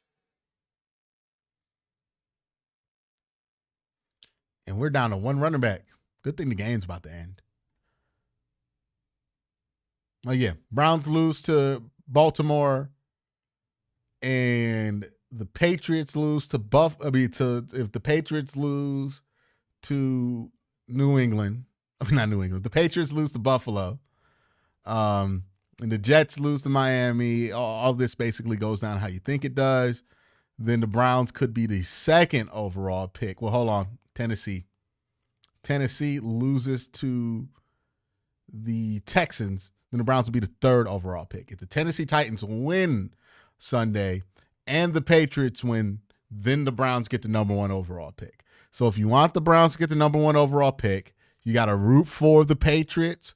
You got to root for the Titans. That's how the Browns get the number 1 overall pick.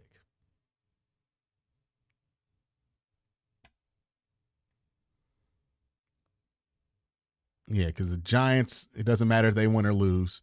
It's if the Patriots and Titans win. Because if the Titans lose, then they get the number 1 overall pick. If the Titans and Patriots and Browns lose, then the Patriots get the number 1 overall pick. So basically, that's what has to go down. The Browns are the third least likely team to get the number 1 overall pick of the 3 teams in the top 3 right now. So they need both of those teams to lose in order to get the number 1.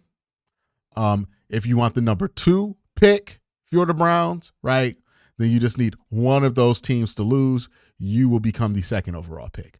But it's the Titans, it's the Patriots. If those 2 teams lose, you get the number 1 overall pick.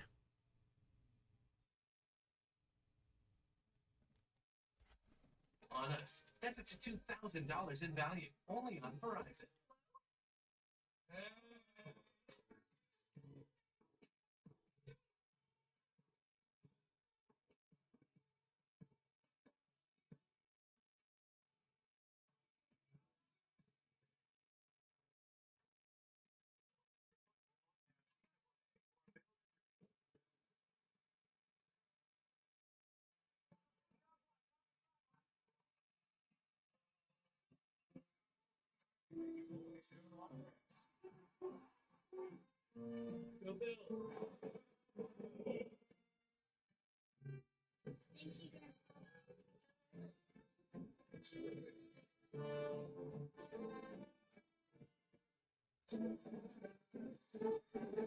People just know they can save hundreds on car insurance by checking Allstate first. Thank you. Yeah, but Browns could easily get the number 1 overall pick next week. It really depends on who's going to play, and we're going to follow that, right?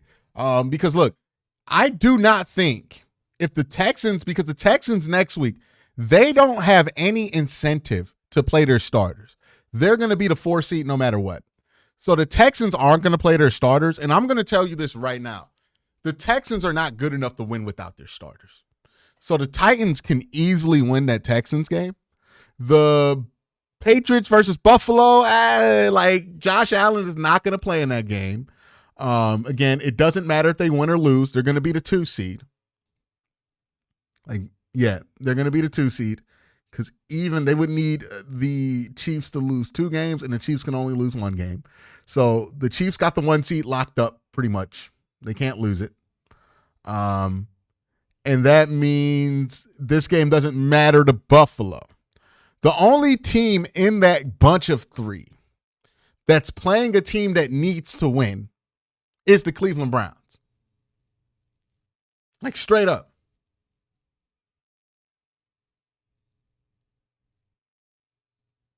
Straight up.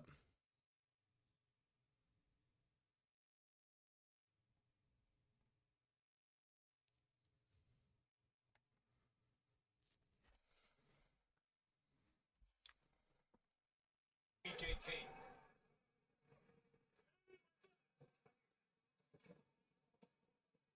Here's Judy. Can you get in the balance now? Yes. Yeah, they gave it to him, even though he was going back down the field. Generous. It was very generous. You mentioned Miami getting to 6-2, and Mike McDaniel talked about them just finishing the season strong. In the last 2 years, they fizzled out towards the end and then had first-round exits in the playoffs. And he said that was something that he talked to the team. Forget about what other teams have to do for us to get into the playoffs. Let's focus on ourselves and take another step in our own development as a franchise of figuring out how to finish season strong. Thompson Robinson has a completion. It's the tight end of Whitehart. As Tyrell Dodson makes the tackle. The Browns are out of timeouts with 1:10 to play. Tyrell Dodson now has 15 tackles today for the Dolphins defense. Second Good and two, hitch. Thompson Robinson did Best throw of his day. along the sideline. It's hilarious. Dorian does the best stuff when like the game's basically over. Now, if you're casually watching this, you'd say, where has this been all day? Jerry Jeudy making a great catch after a couple drops earlier in this game, but the Miami defense and Anthony Weaver aren't bringing the same type of pressure that they were earlier in the game. So you see Dorian Thompson-Robinson with more time back there. And Thompson Robinson right back to Jeudy, and that's a new career high for Jeudy with his 12th catch today. 12th catch on 19 targets he's had today. How many yards does he have? Continues to run, 35 seconds to play.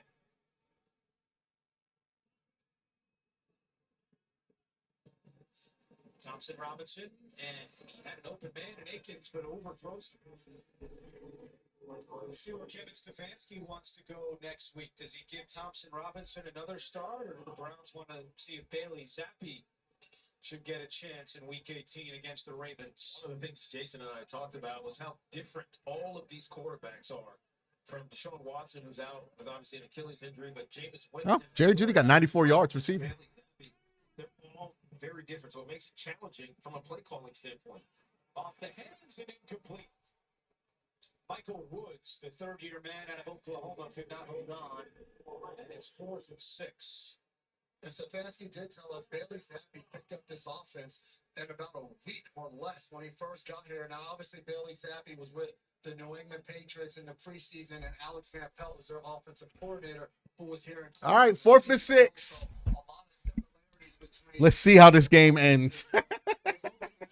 Jameis Winston obviously had his opportunity. Oh, we still got some flame going in the chat. We still got some flames in that flyer. Throw that shit to Jerry Jeudy, bruh. No, he ain't do that. That's an appropriate way for this game to end. That's an appropriate way for this game to end, man. All right, man. We update the playoff picture with the Dolphins going to 8-8. And the formula is simple for Miami next week. Beat the Jets and have 10. Again, I told you I was not going to be mad at the result of this game either way.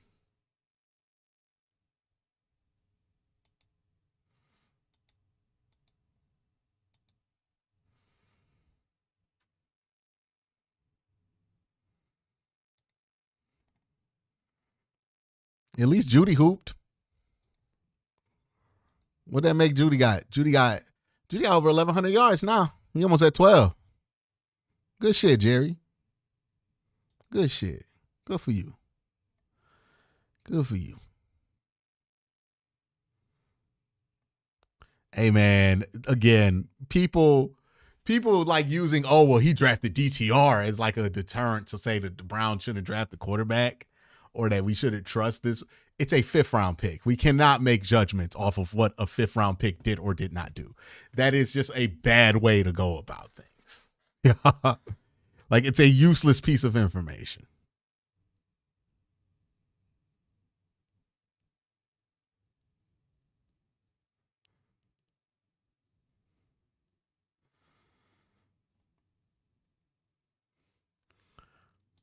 Let's see here. All right. Let's do the post game. It's late. It's late as hell. Let me pull up the thing real quick for full screen here.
All right, so the Browns lose. They drop to 3-13, but that's not really the most important news to come out of this week. The Browns season, they've been eliminated from the playoffs for a little while now. So them digging themselves deeper in a non-existent playoff hole is not the priority at this point. Now we start to look at the offseason, and when you start to look at the offseason, you start to look at where you are draft position-wise. And the good news for the Cleveland Browns is that literally everything broke their way this week.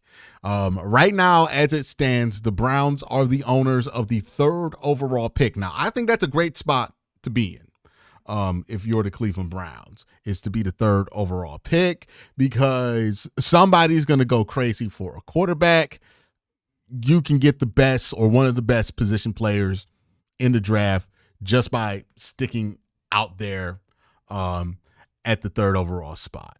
So I think this is a good spot for the Browns to be at, is the 3rd overall pick.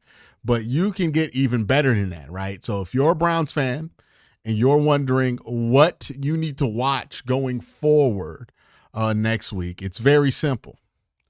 Next week, what's important for the Cleveland Browns are 2 games. Let me bring them up on screen.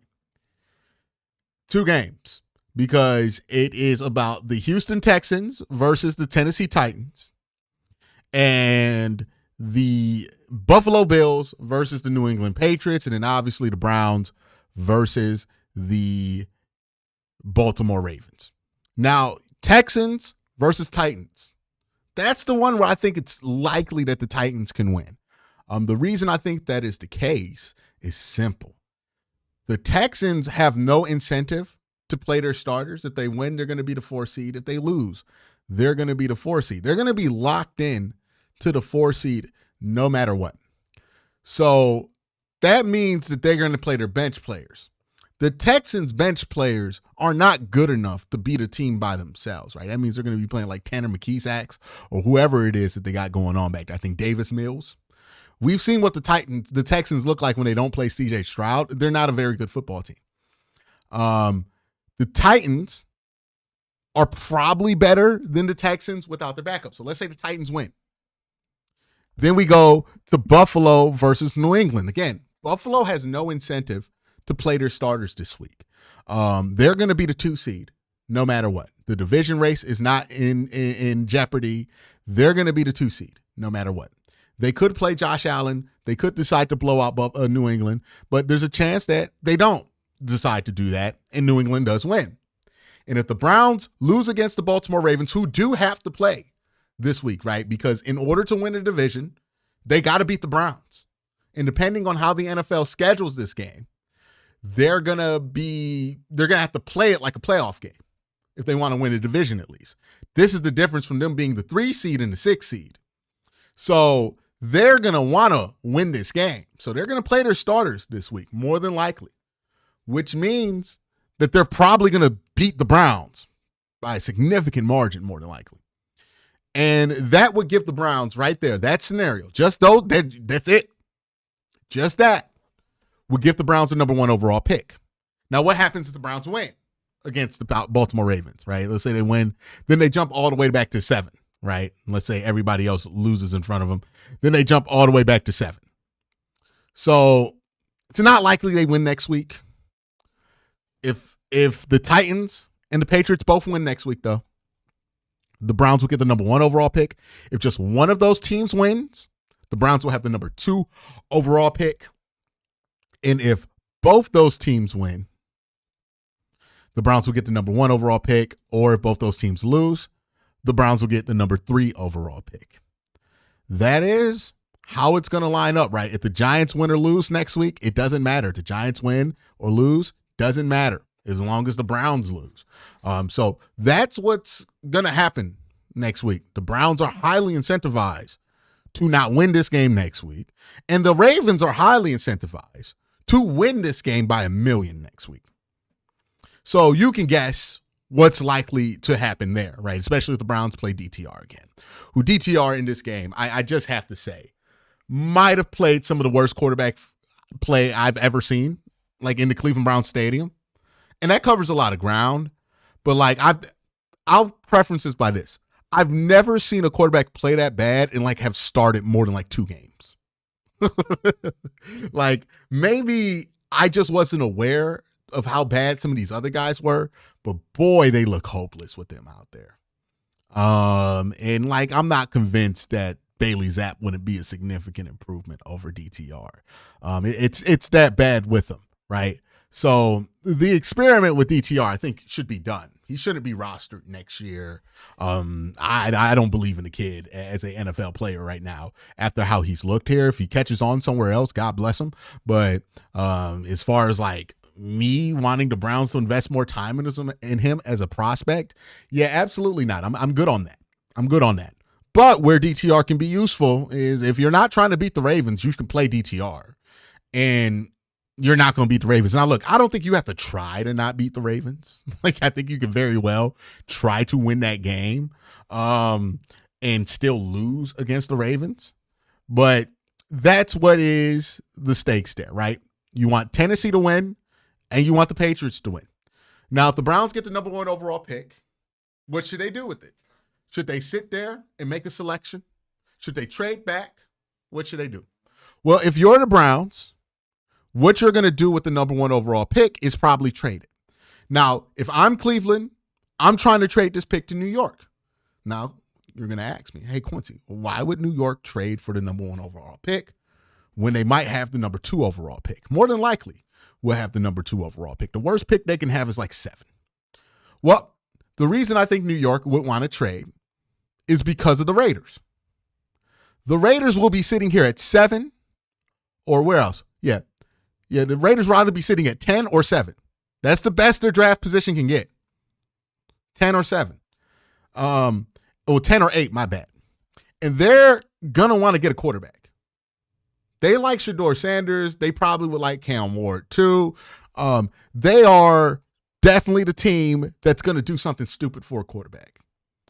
And if you're the Browns, what you're going to want to do is try to leverage them, try to leverage the Titans, and try to leverage any team that might be interested in a quarterback against the New York Giants to make the New York Giants offer you maybe a 2nd and a 3rd to move up 1 spot to secure getting their guy. Because you can make it clear as day, the day that the season closes, that you're open for business. Now, again, the reason I would want to make that pick swap with the Patriots, not with the Patriots, with the Giants, more than any other team would be this. You would get the number 2 pick still, right? My big issue with trading back is that you go from going in a position to get an elite player to not getting an elite player. But if somebody wants to give you a ton to get a quarterback and all you got to do is move back 1 spot, that's a no-brainer, right? So if the Giants are willing, because of the leverage the Browns have with the Raiders and the Titans, to jump back in here and trade with the Browns to get the number 1 overall pick, you let them do that. You get the number 2 overall pick, and now you're sitting here and you might have an extra 2nd round pick, an extra 3rd round pick next year, and an extra 3rd round pick this year, all for moving back 1 pick, and you could still get Abdul Carter. The Browns have to do the best this offseason to play the cards that they're dealt in order to get out this Deshaun Watson mess. And they can't push all the cards in, Hail Mary, and go, oh, let's just draft the quarterback, right? Because none of these quarterbacks in this draft class, I think, are good enough to justify that. If I thought there was an Andrew Luck in this class or somebody who was like a Jaden Daniels level prospect, then I would be all in on going after quarterback. But I just don't think any of these quarterbacks in this class are players you could justify taking in the top 5. Maybe at the end of the 1st round or at the beginning of the 2nd round, but not in the top 5. Most certainly not at number 1. So if that's the case, then you need to leverage that. Because you need elite players on this team to add to the core that you have that's getting old. And if you want to add elite players, you need to trade back, but you don't want to trade back too far. The Giants are the play here, right? That's the play here for the Cleveland Browns. That is what they're hoping for that will help them get out of this mess that they've dug themselves into. But that is a scenario. Now, let's talk about some of the stuff that happened in this game. One, if we want to talk about the good stuff, Jerry Jeudy had another fantastic game, 90 yards receiving. Great for him. He continues to show us that he's a number one wide receiver. So love that for Jerry Jeudy. I also thought the defensive line played really well. Mike Hall had a really good game. Myles Garrett had 2 sacks. Should have had 3 in this game, but he had 2 sacks and I think 3 or 4 TFLs. And also Isaiah McGuire. Now remember, some people were skeptical about it when I was talking about, hey, Isaiah McGuire, he's looking like a real deal player for the Cleveland Browns. A lot of people were like, I don't know, he's not getting enough sacks. Well, the last couple of weeks, he's up that sack production. And you have to remember, this is one of the best run defenders, according to Pro Football Focus, in football right now. Like, not even just in his draft class, in football right now. He's showing you that he has some pass rush ability. Isaiah McGuire is going to be a solid pro for sure. A solid pro for sure. So that is looking good. Mike Hall continues to flash. I thought Diabite played a really solid game in this one. You saw some good stuff from your young defensive players. I think that's good there. Offensively, look, the whole running back room going to have to be washed out. Jerome Ford got injured. He played decent in this game. Deontay Foreman, he's not good. Pierre Strong, he's not good. Let's just empty it out. Dorian Thompson-Robinson, I mean, it's hard to make Deshaun Watson look good the way that Deshaun Watson played, but like Dorian's trying his best to make Deshaun Watson look good. And if you have watched my coverage of how Deshaun Watson played this year, you would know that's a hell of a thing to do. But yeah, 24-47, 170 yards. He's not good. But at this point, he serves a purpose, and that purpose is to get the Browns the hand that they want to deal with in the offseason. And he's most certainly securing that, right? Jerry Jeudy got 18 targets this week. They just told the young fella, throw that shit straight to Jerry Jeudy. And Jerry Jeudy made up for 94 of Dorian's 170 passing yards. Yeah, DTR. Like, I don't think the offense is as bad as it looks when DTR is out there. I think DTR is just that bad. But that being said, let's get some running backs. This is a draft to get a ton of them. Wide receiver wise, I think we're fine. You might want to get somebody to replace Elijah Moore, but I think you can get that guy in the draft. I mean, not in the draft, in free agency versus having to draft them. And then offensive line wise, you need a tackle, but I think you should probably get a vet in free agency to be the tackle instead of reaching for a tackle early on. The Browns are in a peculiar spot, right? Like, there's no longer any benefit of them winning any more games for the rest of the season, right? I could argue that there was some kind of benefit to beating the Bengals last week, not a tangible one, but an intangible benefit. There is no benefit to winning anymore for the Cleveland Browns. So the decisions they're going to make this week probably aren't going to be about winning. They're probably going to be about maximizing their offseason. And it probably means that DTR starts another football game. Now, the Browns are two wins away, 2 other teams' wins away from being a number 1 overall pick.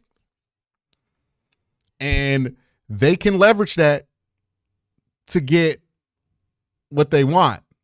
Mighty brings up a good point in chat. He says, I really hope we're not talking about the QB we should have had drafted in this class years from now. That is a legit fear, right? If you get the number 1 overall pick and you don't take a quarterback, and everybody says you need a quarterback, and people like Shador, people like Cam Ward, people are justifying taking them at the top of this draft. And what if one of those guys becomes something? And how embarrassing is that going to be for the Browns? Sure, that's something to think about. But you can't make decisions living in your fears. If you do not believe that these two are at worst franchise quarterbacks, then you have no business drafting them in the top 5. Like, if you think there's a world where they could possibly, maybe if they work hard enough, be somebody, that's not somebody you take in the top 5. Right? I have my takes about Shador. I'll wait till I can back it up with the tape. I'm waiting for that Alamo Bowl tape to come out But I'm going to do my film breakdown on Cam Ward and all the other quarterbacks in this draft class. But I'll say right now, spoiler warning, I don't think any of these guys are worth a top 5 pick. I wouldn't be surprised if this draft ended up like the 2014 one. But that's where the Browns are. If you want them to get the number 1 overall pick, it's simple. You need to root for the Tennessee Titans and the New England Patriots next week. If those teams win and the Browns lose versus the Baltimore Ravens, they get the number 1 overall pick. And look, they're going to be likely to trade that number 1 overall pick, but still, I think Abdul Carter is still number 1 overall pick worthy if nobody wants to trade for it. So that is where the Browns are. And I think it is something that they can leverage into getting what they want. Like, let's imagine this, right? Let's say the Giants really want to get Shedeur Sanders, and they're scared to death of somebody trading up in front of them. Then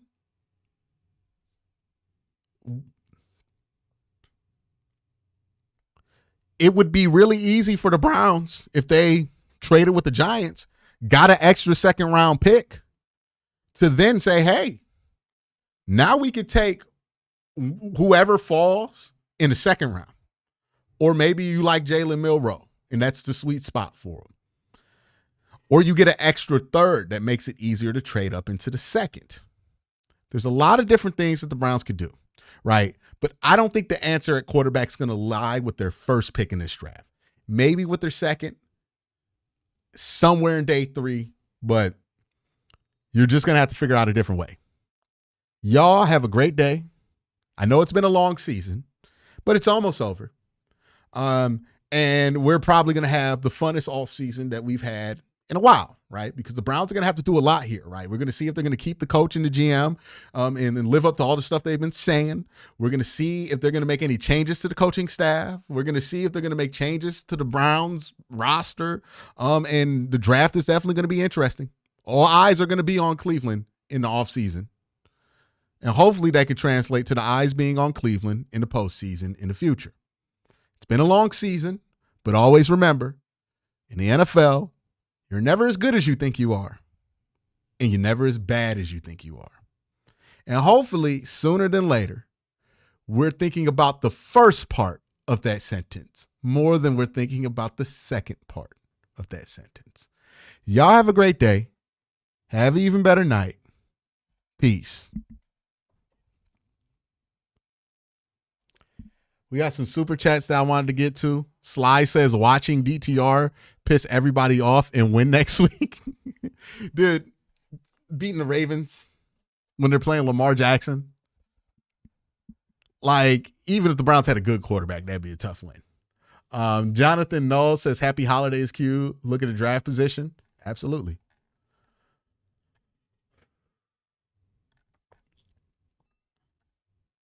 Yeah. Yeah, I'm going to do the deep dive on the quarterbacks. I think a Shedeur Sanders deep dive is probably sooner than later. I think I'm going to have to come out and say what my take is on him. It's not going to be a popular one. The Sanderites are not going to be happy with me, but I don't even think the Shedeur haters are going to be happy with me. So we'll see. We'll see. I am working on the Abdul Carter video. That's probably going to drop tomorrow. But y'all have a great day. Have you a better night. Peace.